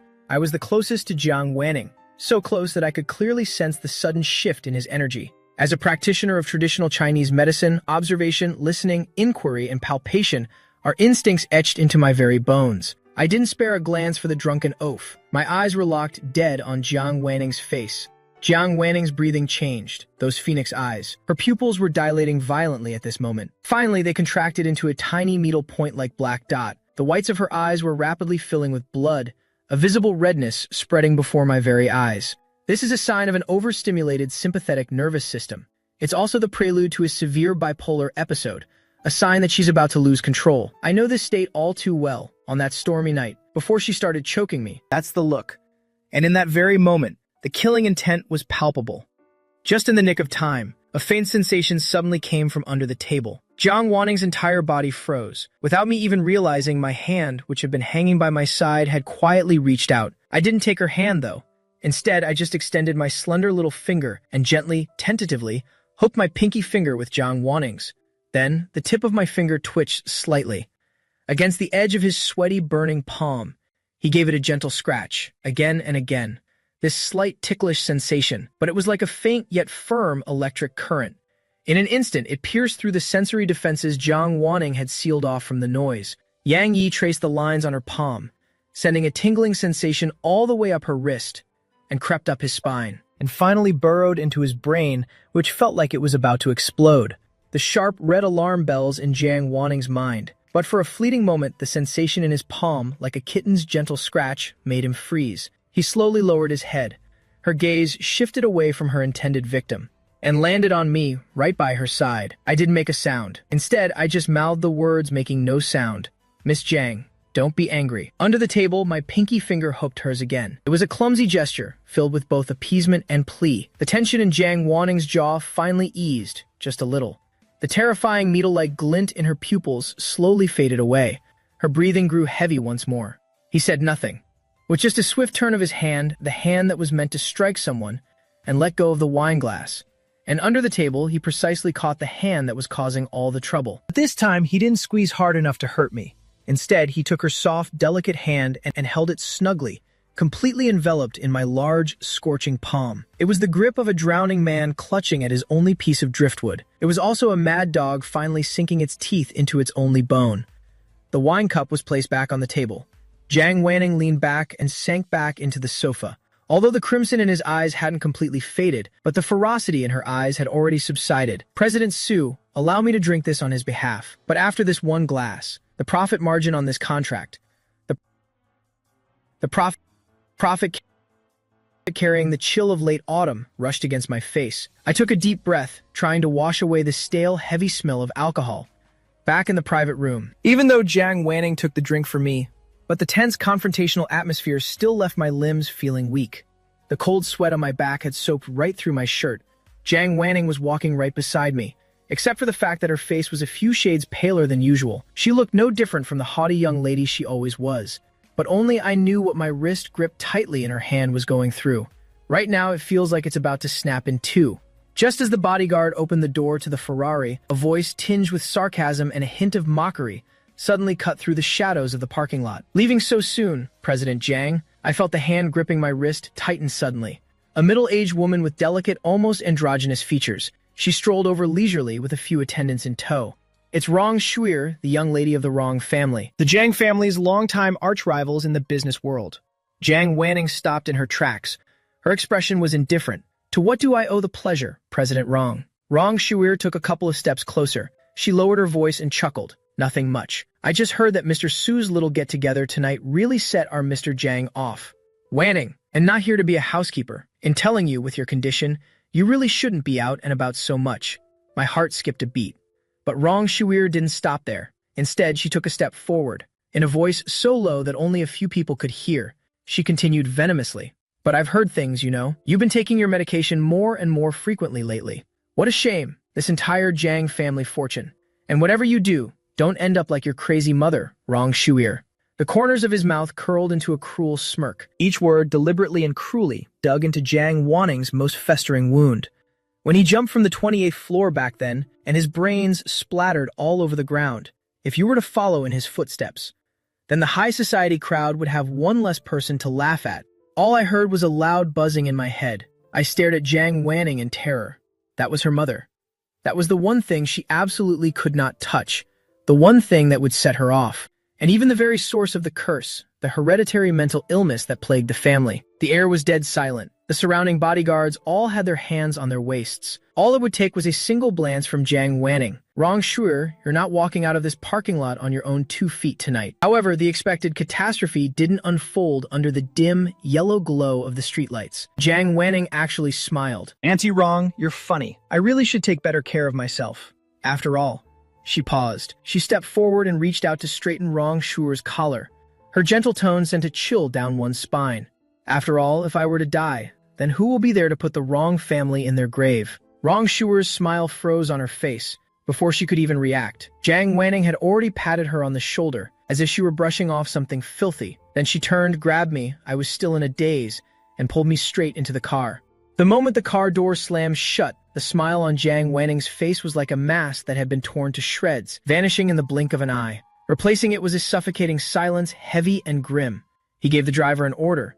His voice was hoarse, as if he were speaking through shards of glass. Drive back to Jiangyuan. He then pressed a button on the armrest console. The black, soundproof partition between the front and back seats slowly rose up. The once spacious back seat was instantly transformed into a small, sealed, black cage. Inside this cage, it was just me and a beast on the verge of collapse. I huddled in the corner, not even daring to breathe. Jiang Wanning leaned back against the chair. Her head was tilted back, eyes closed. One of her hands was clutching the leather armrest of the chair, her fingernails digging deep into the leather, producing a grating sound that set one's teeth on edge. His other hand was pressed against his temple. He was trembling, but not out of fear, but from extreme suppression. What Rong Shuir just mentioned, crazy mom, jumped, brains.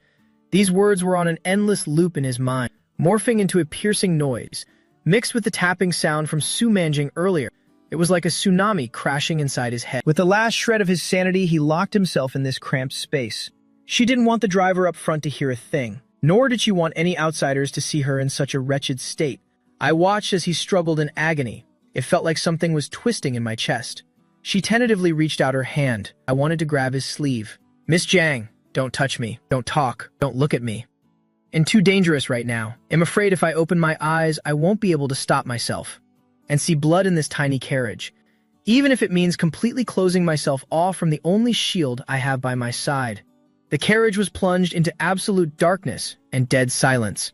Right now, a storm of unimaginable proportions must be raging inside Jiang Wanning's mind. I moistened my parched lips. As a doctor, I knew this was when the patient was at their most dangerous, and they're most volatile, as her medicine. Instinctively, I felt like I had to do something, even if it's just handing him a glass of water or maybe, just like under the table earlier, I could gently hook my finger with his again. I mustered up my courage, leaning forward slightly. I wanted to break the suffocating silence.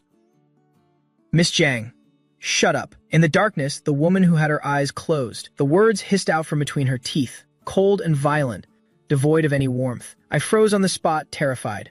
I was left hanging in mid-air. I tried to reach for her hand and awkwardly stopped, but I saw. "I told you not to speak." Jiang Wanning, using the last shred of her sanity, locked that beast in a cage, keeping it from pouncing on him. I, the innocent one, turned away to look out the window. Don't look at me. Don't look at me in this pathetic state. This wretched, insane appearance. My heart felt like it was being wrenched by something sharp. I understood the warning in his tone, and I understood the restraint behind that warning. He was at his breaking point, and yet he was still afraid of hurting me. My eyes stung, and silently pulled my hand away. But I stubbornly turned my head away and turned to face the car window, not making another sound. He even held his breath on purpose, trying to make himself as small as possible. A desperate, dead silence once again fell over the carriage. All that remained was the sound of the Buddhist prayer beads being flicked faster and faster. The grating sound of friction grew ever more piercing. The sound echoed in the enclosed space. It was like a final countdown to the inevitable explosion. Half an hour later, the Ferrari screeched to a halt in front of the main building of Jiangyuan. Before the car had even come to a full stop, Jiang Wanning had already thrown the car door open. He was like a hurricane, carrying a biting frost in its wake. She stormed out of the car in long, swift strides, stumbling as she went, but incredibly swift. He made a beeline for the villa's main entrance. The butler, who had been waiting at the door, had just stepped forward to greet him, but was forced back 2 steps by the terrifying, violent aura radiating from Jiang Wanning. "Get out of my way! Nobody comes near!" Jiang Wanning let out a low growl. He shoved aside the servants blocking his way and headed straight for the study on the 2nd floor. A deafening slam of the door echoed throughout the entire Jiang residence. Then came a series of complicated sounds. Then a dull thud echoed from the study, as if something heavy had been violently slammed against the wall. It was a destruction born from the need to vent her pain. I was sitting in the car. I stared at the tightly shut window, still clutching the calming sachet I hadn't dared to give her on the way. I had just gotten out of the car. Before I could even chase after her, the heavy mahogany door had already slammed shut right in front of me, cutting off all, but it couldn't block out the dull thud of something heavy slamming against the wall. The impact was so forceful it seemed to make the door frame shudder. Then came the sound of a bookshelf toppling over, the sound of books being ripped to shreds, and the sound of glassware being swept to the floor. The sharp, brittle sound of shattering glass. Inside, a one-sided destruction was taking place. It's over. This time, it's really over. The servants had long since fled downstairs in terror. The entire 2nd floor hallway was deserted, leaving just the butler and me. How did it come to this? Back at the he was clearly holding it together. The butler let out a heavy sigh. He lowered his voice trembling with a hint of despair. "It's because she's been holding it in for far too long, Mr. Gu. You don't know? The young lady can't stand it when people mention her mother. That's her inner demon. That Sticks from the wrong family deliberately provoked her in the parking lot today. The young lady didn't have an episode at that moment. She was just trying not to lose her composure in front of strangers. And she didn't want to scare you." My heart suddenly seized. I remembered that enclosed, dark space in the car. Jiang Wanning would rather crush her prayer beads than let herself look at me and scream at me, telling me not to look at him. So he was already on the verge of a breakdown back then. He locked himself away. It wasn't to throw a tantrum, but to find a place where no one was around to deal with the pain that was about to explode inside him. Then, another loud crash came from inside the room. This time, it sounded like a chair had been slammed against the door. The butler shuddered in fear. His face went pale. He pointed a trembling finger at the door. "This is bad. Something's not right about this noise." Before, when the young lady had an episode. After the smashing, she should be quiet now. But this time, she's looking for pain, to find pain. Her bipolar disorder was in full-blown manic episode. The voices in her head are enough to drive her mad. She needs physical pain to distract herself. "Attention, if you don't go in and stop the young lady, this won't be over until someone draws blood today." The words "shedding blood" pierced my ears like a needle. My mind flashed to Jiang Wanning's pale, slender hands, the same hands that shielded me from the wine and picked food for me. I was barely keeping it together in the car just now, without hurting my hand. Is he going to keep a spare key in there? Mr. Gu, give me the spare key. I'm a doctor, and his medicine as well. If I don't go in now, are we just going to wait for her to kill herself in there? The butler hesitated. Going in now would be like stepping into a cage with a wild beast. He could get hurt by mistake at any second. But hearing the increasingly out-of-control commotion from within, he gritted his teeth. He drew a red key from his waist. Mr. Gu, please be very careful. I took the key. The cold metallic touch fell into the palm of my hand. It was heavy. I walked up to the tightly shut red wooden door. Through the door panel, I could almost hear the woman inside, her breaths heavy and labored. It was the final, mournful cry of a trapped beast. I took a deep breath. Without another moment's hesitation, I inserted the key into the lock. The lock turned and pushed open the study door. It let out a heavy, dull thud. I was expecting to see a complete mess, with some lunatic smashing things around. But to my surprise, the room was dead silent. The lights were off. The heavy curtains blocked out the moonlight completely. The entire study was like a vast, pitch-black cave, devouring all light and sound. The air was thick with a heavy, suffocating smell. It was the smell of dust and blood. The hand holding my medical kit was trembling slightly. Miss Jiang? No one answered. Only that unsettling aura of death lingered, weighing heavily on my heart. I gulped. Guided by the faint beam of light seeping in from the hallway, I tiptoed my way inside. The floor was littered with shards of porcelain and torn-up book pages. Every step I took made a faint sound. In the quiet of the room, every sound was jarringly loud. I was looking for her. Finally, in the farthest corner of the study, and there she was, Jiang Wanning, sitting on the floor. Her back was against the bookshelf, her long legs casually bent at the knees. She just sat there, so quiet in the darkness, like a plaster statue that had lost its soul. It was like my heart suddenly clenched. I had never seen Jiang Wanning like this before. No fury, no sound. Only a bottomless void and numbness, as if she had heard the sound of footsteps. Jiang Wanning faintly lifted her eyelids. Her phoenix-like eyes were unfocused, pitch black, like a pool of stagnant water. In his world, my voice sounds so distant and indistinct. Right now, his mind is flooded with countless sharp, piercing noises. The sound of the wind as his mother jumped from the building, the sound of shattering bones, Rong Shuer's vicious curses, and the deafening clink of clashing wine glasses. It's too loud. It feels like the blood vessels in my brain are about to burst. Those sounds were like rusty saws, sawing back and forth, cutting through her nerves. Jiang Wanning stared numbly at the tiny crimson flame at her fingertips. Since the pain in my head won't go away, then let's just cover it up with another kind of pain.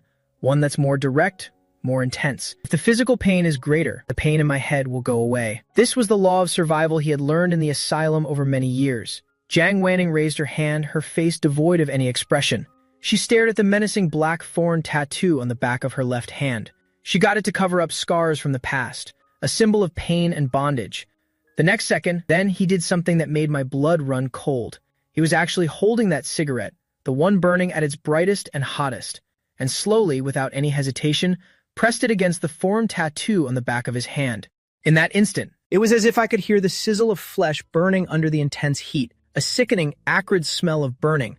The smell of burning flesh instantly filled the air, and bathed in that bleak red glow. Jiang Wanning didn't even bat an eyelid. The scene was absolutely horrifying. It was just too brutal. My pupils contracted violently. It felt like all the blood in my body rushed to my head in that instant. My instincts as a doctor and my heartache for the patient I had protected all this way, and in that moment it completely shattered my fear of who she was. There was no heiress of the capital's elite in my eyes, and no creditor either. Right now, all I see is a patient, slowly destroying herself. The medical kit in my hand crashed heavily to the floor with a loud thud. The bottles and jars inside clattered and scattered across the floor. But I couldn't care less about any of that. I threw myself recklessly at the woman in the corner. Jiang Wanning, are you insane? I rushed up to him. Without a second thought, I reached out and knocked the still smoldering cigarette right out of his hand. With trembling hands, I cupped Jiang Wanning's face. Her left hand a mangled mess of flesh and blood from the burn. Right in the center of her once exquisite and sharp thorn tattoo, there was now a charred, sunken circular pit. The skin around it was red, swollen, and blistering. The sight was horrifying. How could you? How could you do this to yourself? Doesn't it hurt? Jiang Wan, my voice choked and broken, the cigarette. It knocked away. Only at this moment did it seem like she had finally snapped out of that closed-off world of hers. She blinked slowly. She was just crying there. But the one who was actually in pain was me. Why does she look like she's in even more pain than I am? Kneeling on the ground amidst a floor covered in broken glass, his hands were clutching Jiang Wan tightly. Your left hand, the one you just injured. By the faint light, I saw the wound clearly. In the center of that black thorn tattoo, which once symbolized abstinence and danger, was now split open, the flesh seared and raw from the intense heat, the black thorns tangled with the curling, raw red flesh. And all around it, a horrifying ring of blisters was rapidly forming. It hurts just to look at it. As a medical student, I've seen countless gruesome wounds, but never before have I felt a pain in my heart quite like this. Even her breaths were trembling. How could he bring himself to do it? How could she do this to herself? Jiang Wanning. Only then did it feel like he was being forcibly dragged out of that sealed, noise-filled world. Slowly, he rolled his eyes. Her gaze fell upon my anxious face. The fear in my eyes was still there. But what filled them even more was a sadness and pity that seemed almost overwhelming. Pity. To think someone would look at a madwoman like me with an expression like that. Jiang Wanning's lips twitched stiffly, but the hollow, deathly stillness in her eyes remained.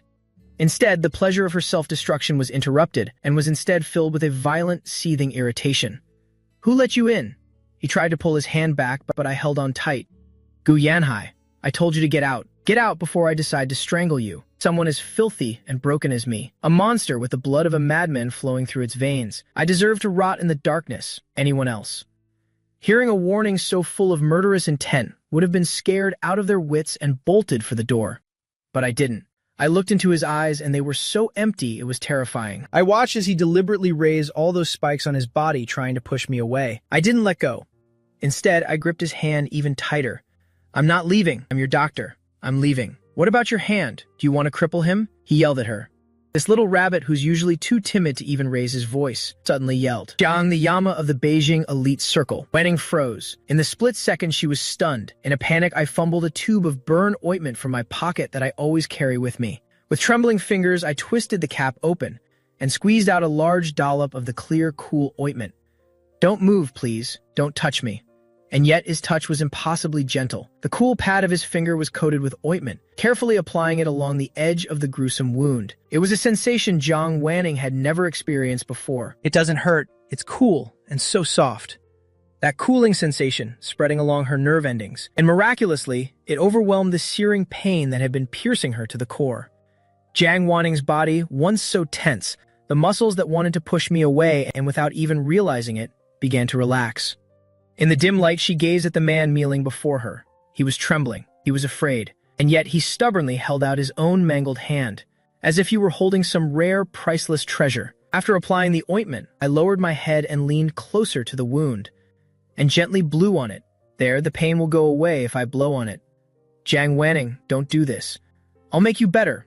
Don't hurt yourself. It's going to hurt. The words "it will hurt" struck like a sledgehammer, and shattered the ice that had encased Jiang Wanning's heart for over 20 years. Ever since I was a child, everyone was afraid of her, afraid I'd go mad, afraid I'd hurt them. Even my own father, when I have an episode. All they would do is have me locked away, or give me a sedative, or just stay far, far away from me. Her eyes were filled with disgust and fear. No one had ever asked if she was in pain. No one had ever felt sorry for the pain she carried. Jiang Wanning, all she felt was a lump of wet cotton stuck in her throat. And at that very moment, it miraculously vanished. Instead, it was replaced by the sound of this boy's broken voice, and the sound of his clumsy, gentle humming.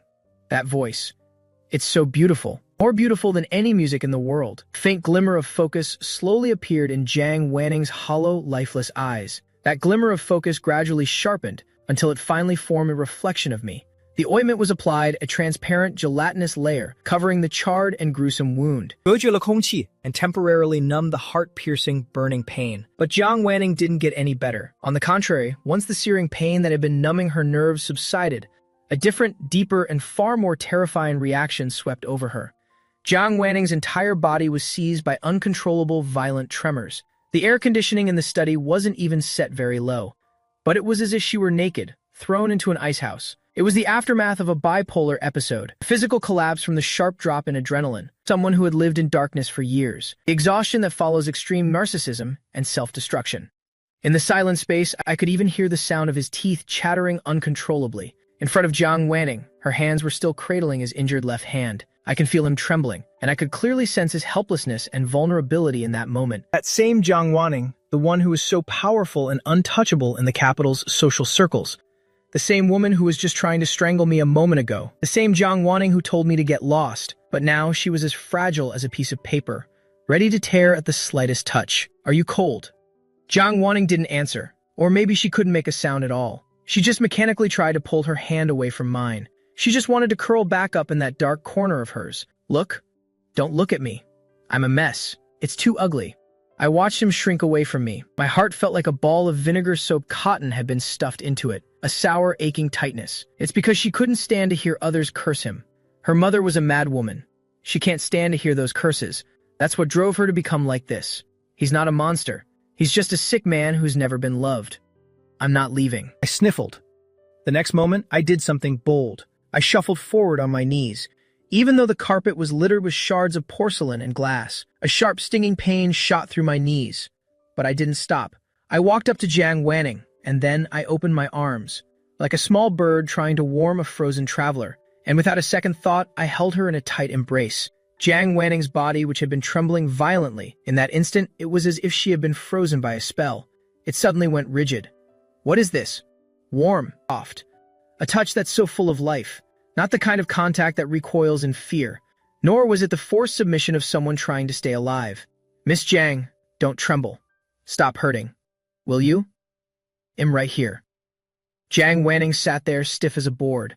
Her hands were suspended in mid-air, at a complete loss. The voice in her head, the one that had always been screaming for him to die. Suddenly, it all went quiet, and in her world, only the sound of the boy in her arms remained. "You told me to get out, but I'm your medicine. How can a cure leave its patient? I'm right here. I'm not going anywhere. I am your medicine." Just 3 simple words. I'm here. Like a ray of light, it brutally tore through the dark clouds that had loomed over Jiang Wanning for more than 20 years. In that instant, Jiang Wanning felt something begin to sprout in the heart that had long been barren and withered. That bone-deep chill that seeped from her very core was fading away at an astonishing rate. In its place, a scorching heat surged up from the very core of her being. He didn't despise her. He had seen her at her most insane, the most broken, and most unbearable side. But still, she chose to hold herself tight. A terrifying redness welled up in Gu Yanting's eyes.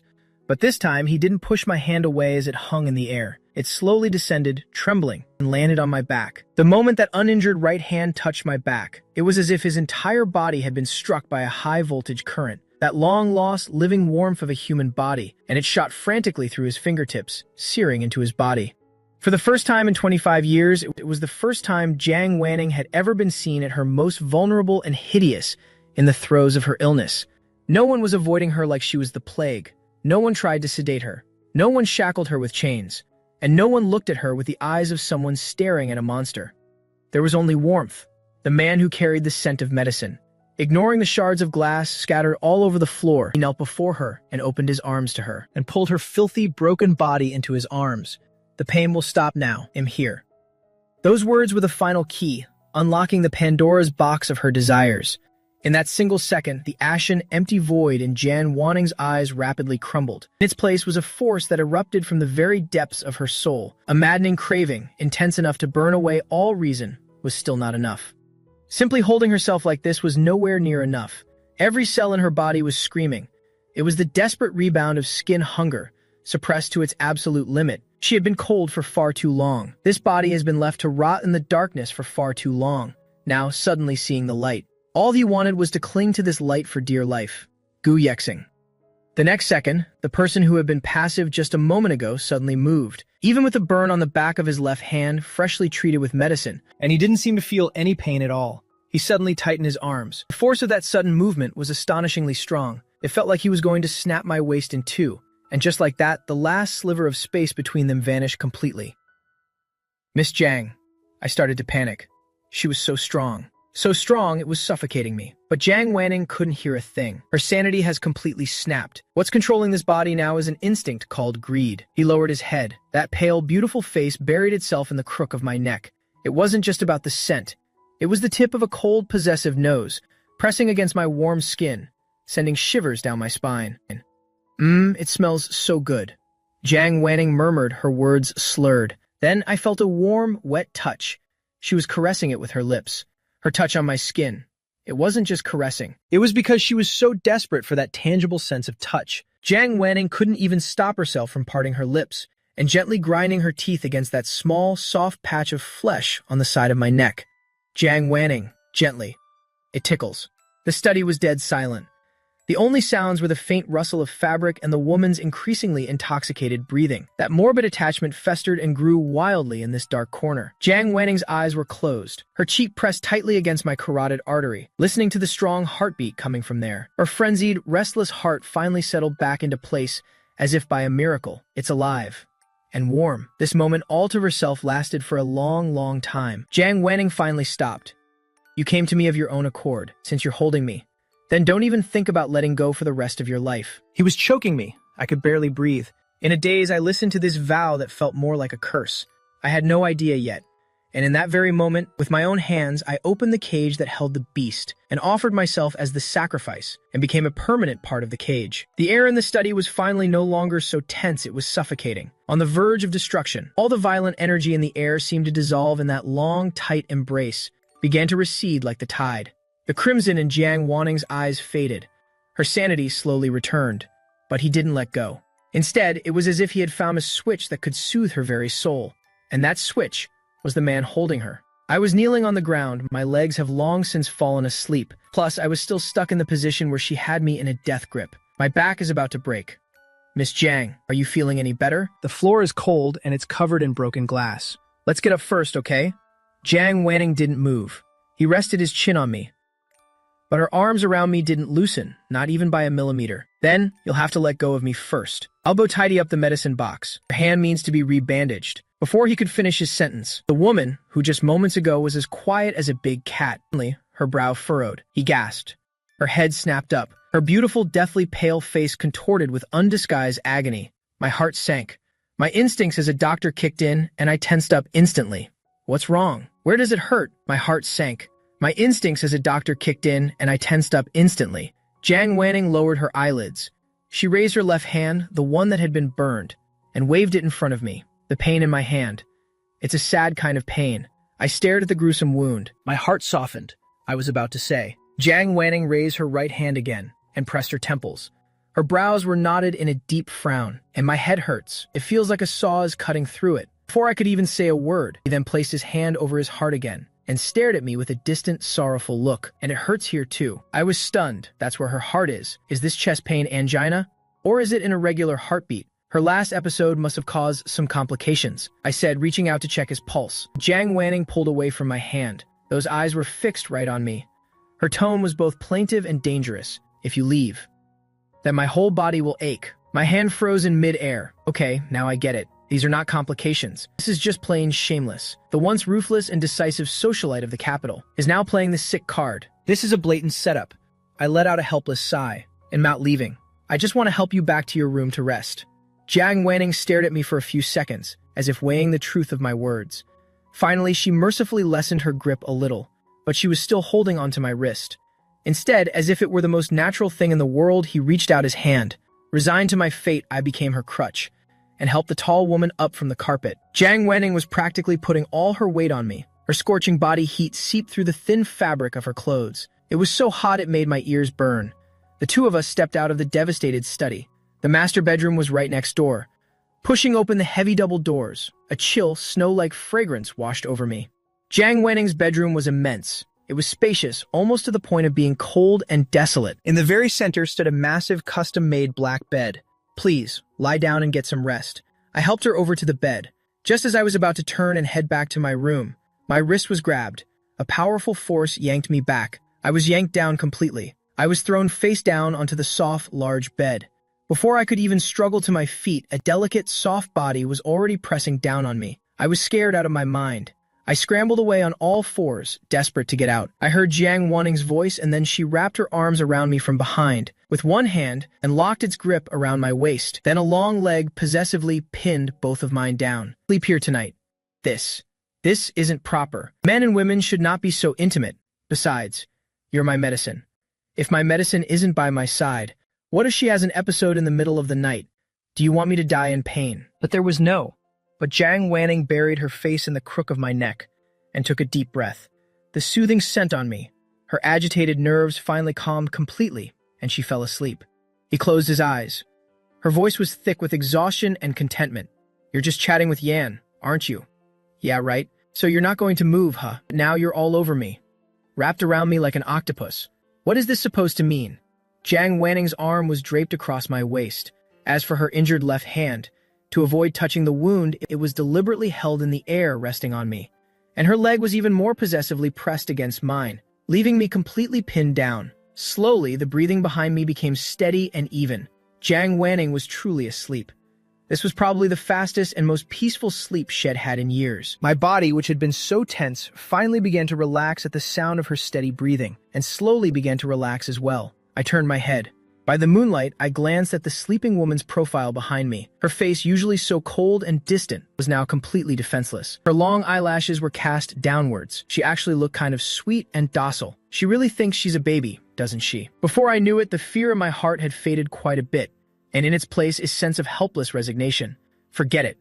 Considering how much pain he's in today, consider it a bitter pill to swallow. I sighed. In the warmth of her embrace, inhaling the scent of cedarwood, and before I knew it, my eyes closed as well. But after I drifted off to sleep, the woman who was supposed to be sound asleep slowly opened her eyes. In the darkness, Jiang Wanning's eyes were completely clear, holding not a trace of sleep. There wasn't a trace of sleepiness in her eyes. She gazed at the man beside her. The corners of her lips curled into a satisfied smirk. "I've got you. Don't even think about running away for the rest of your life."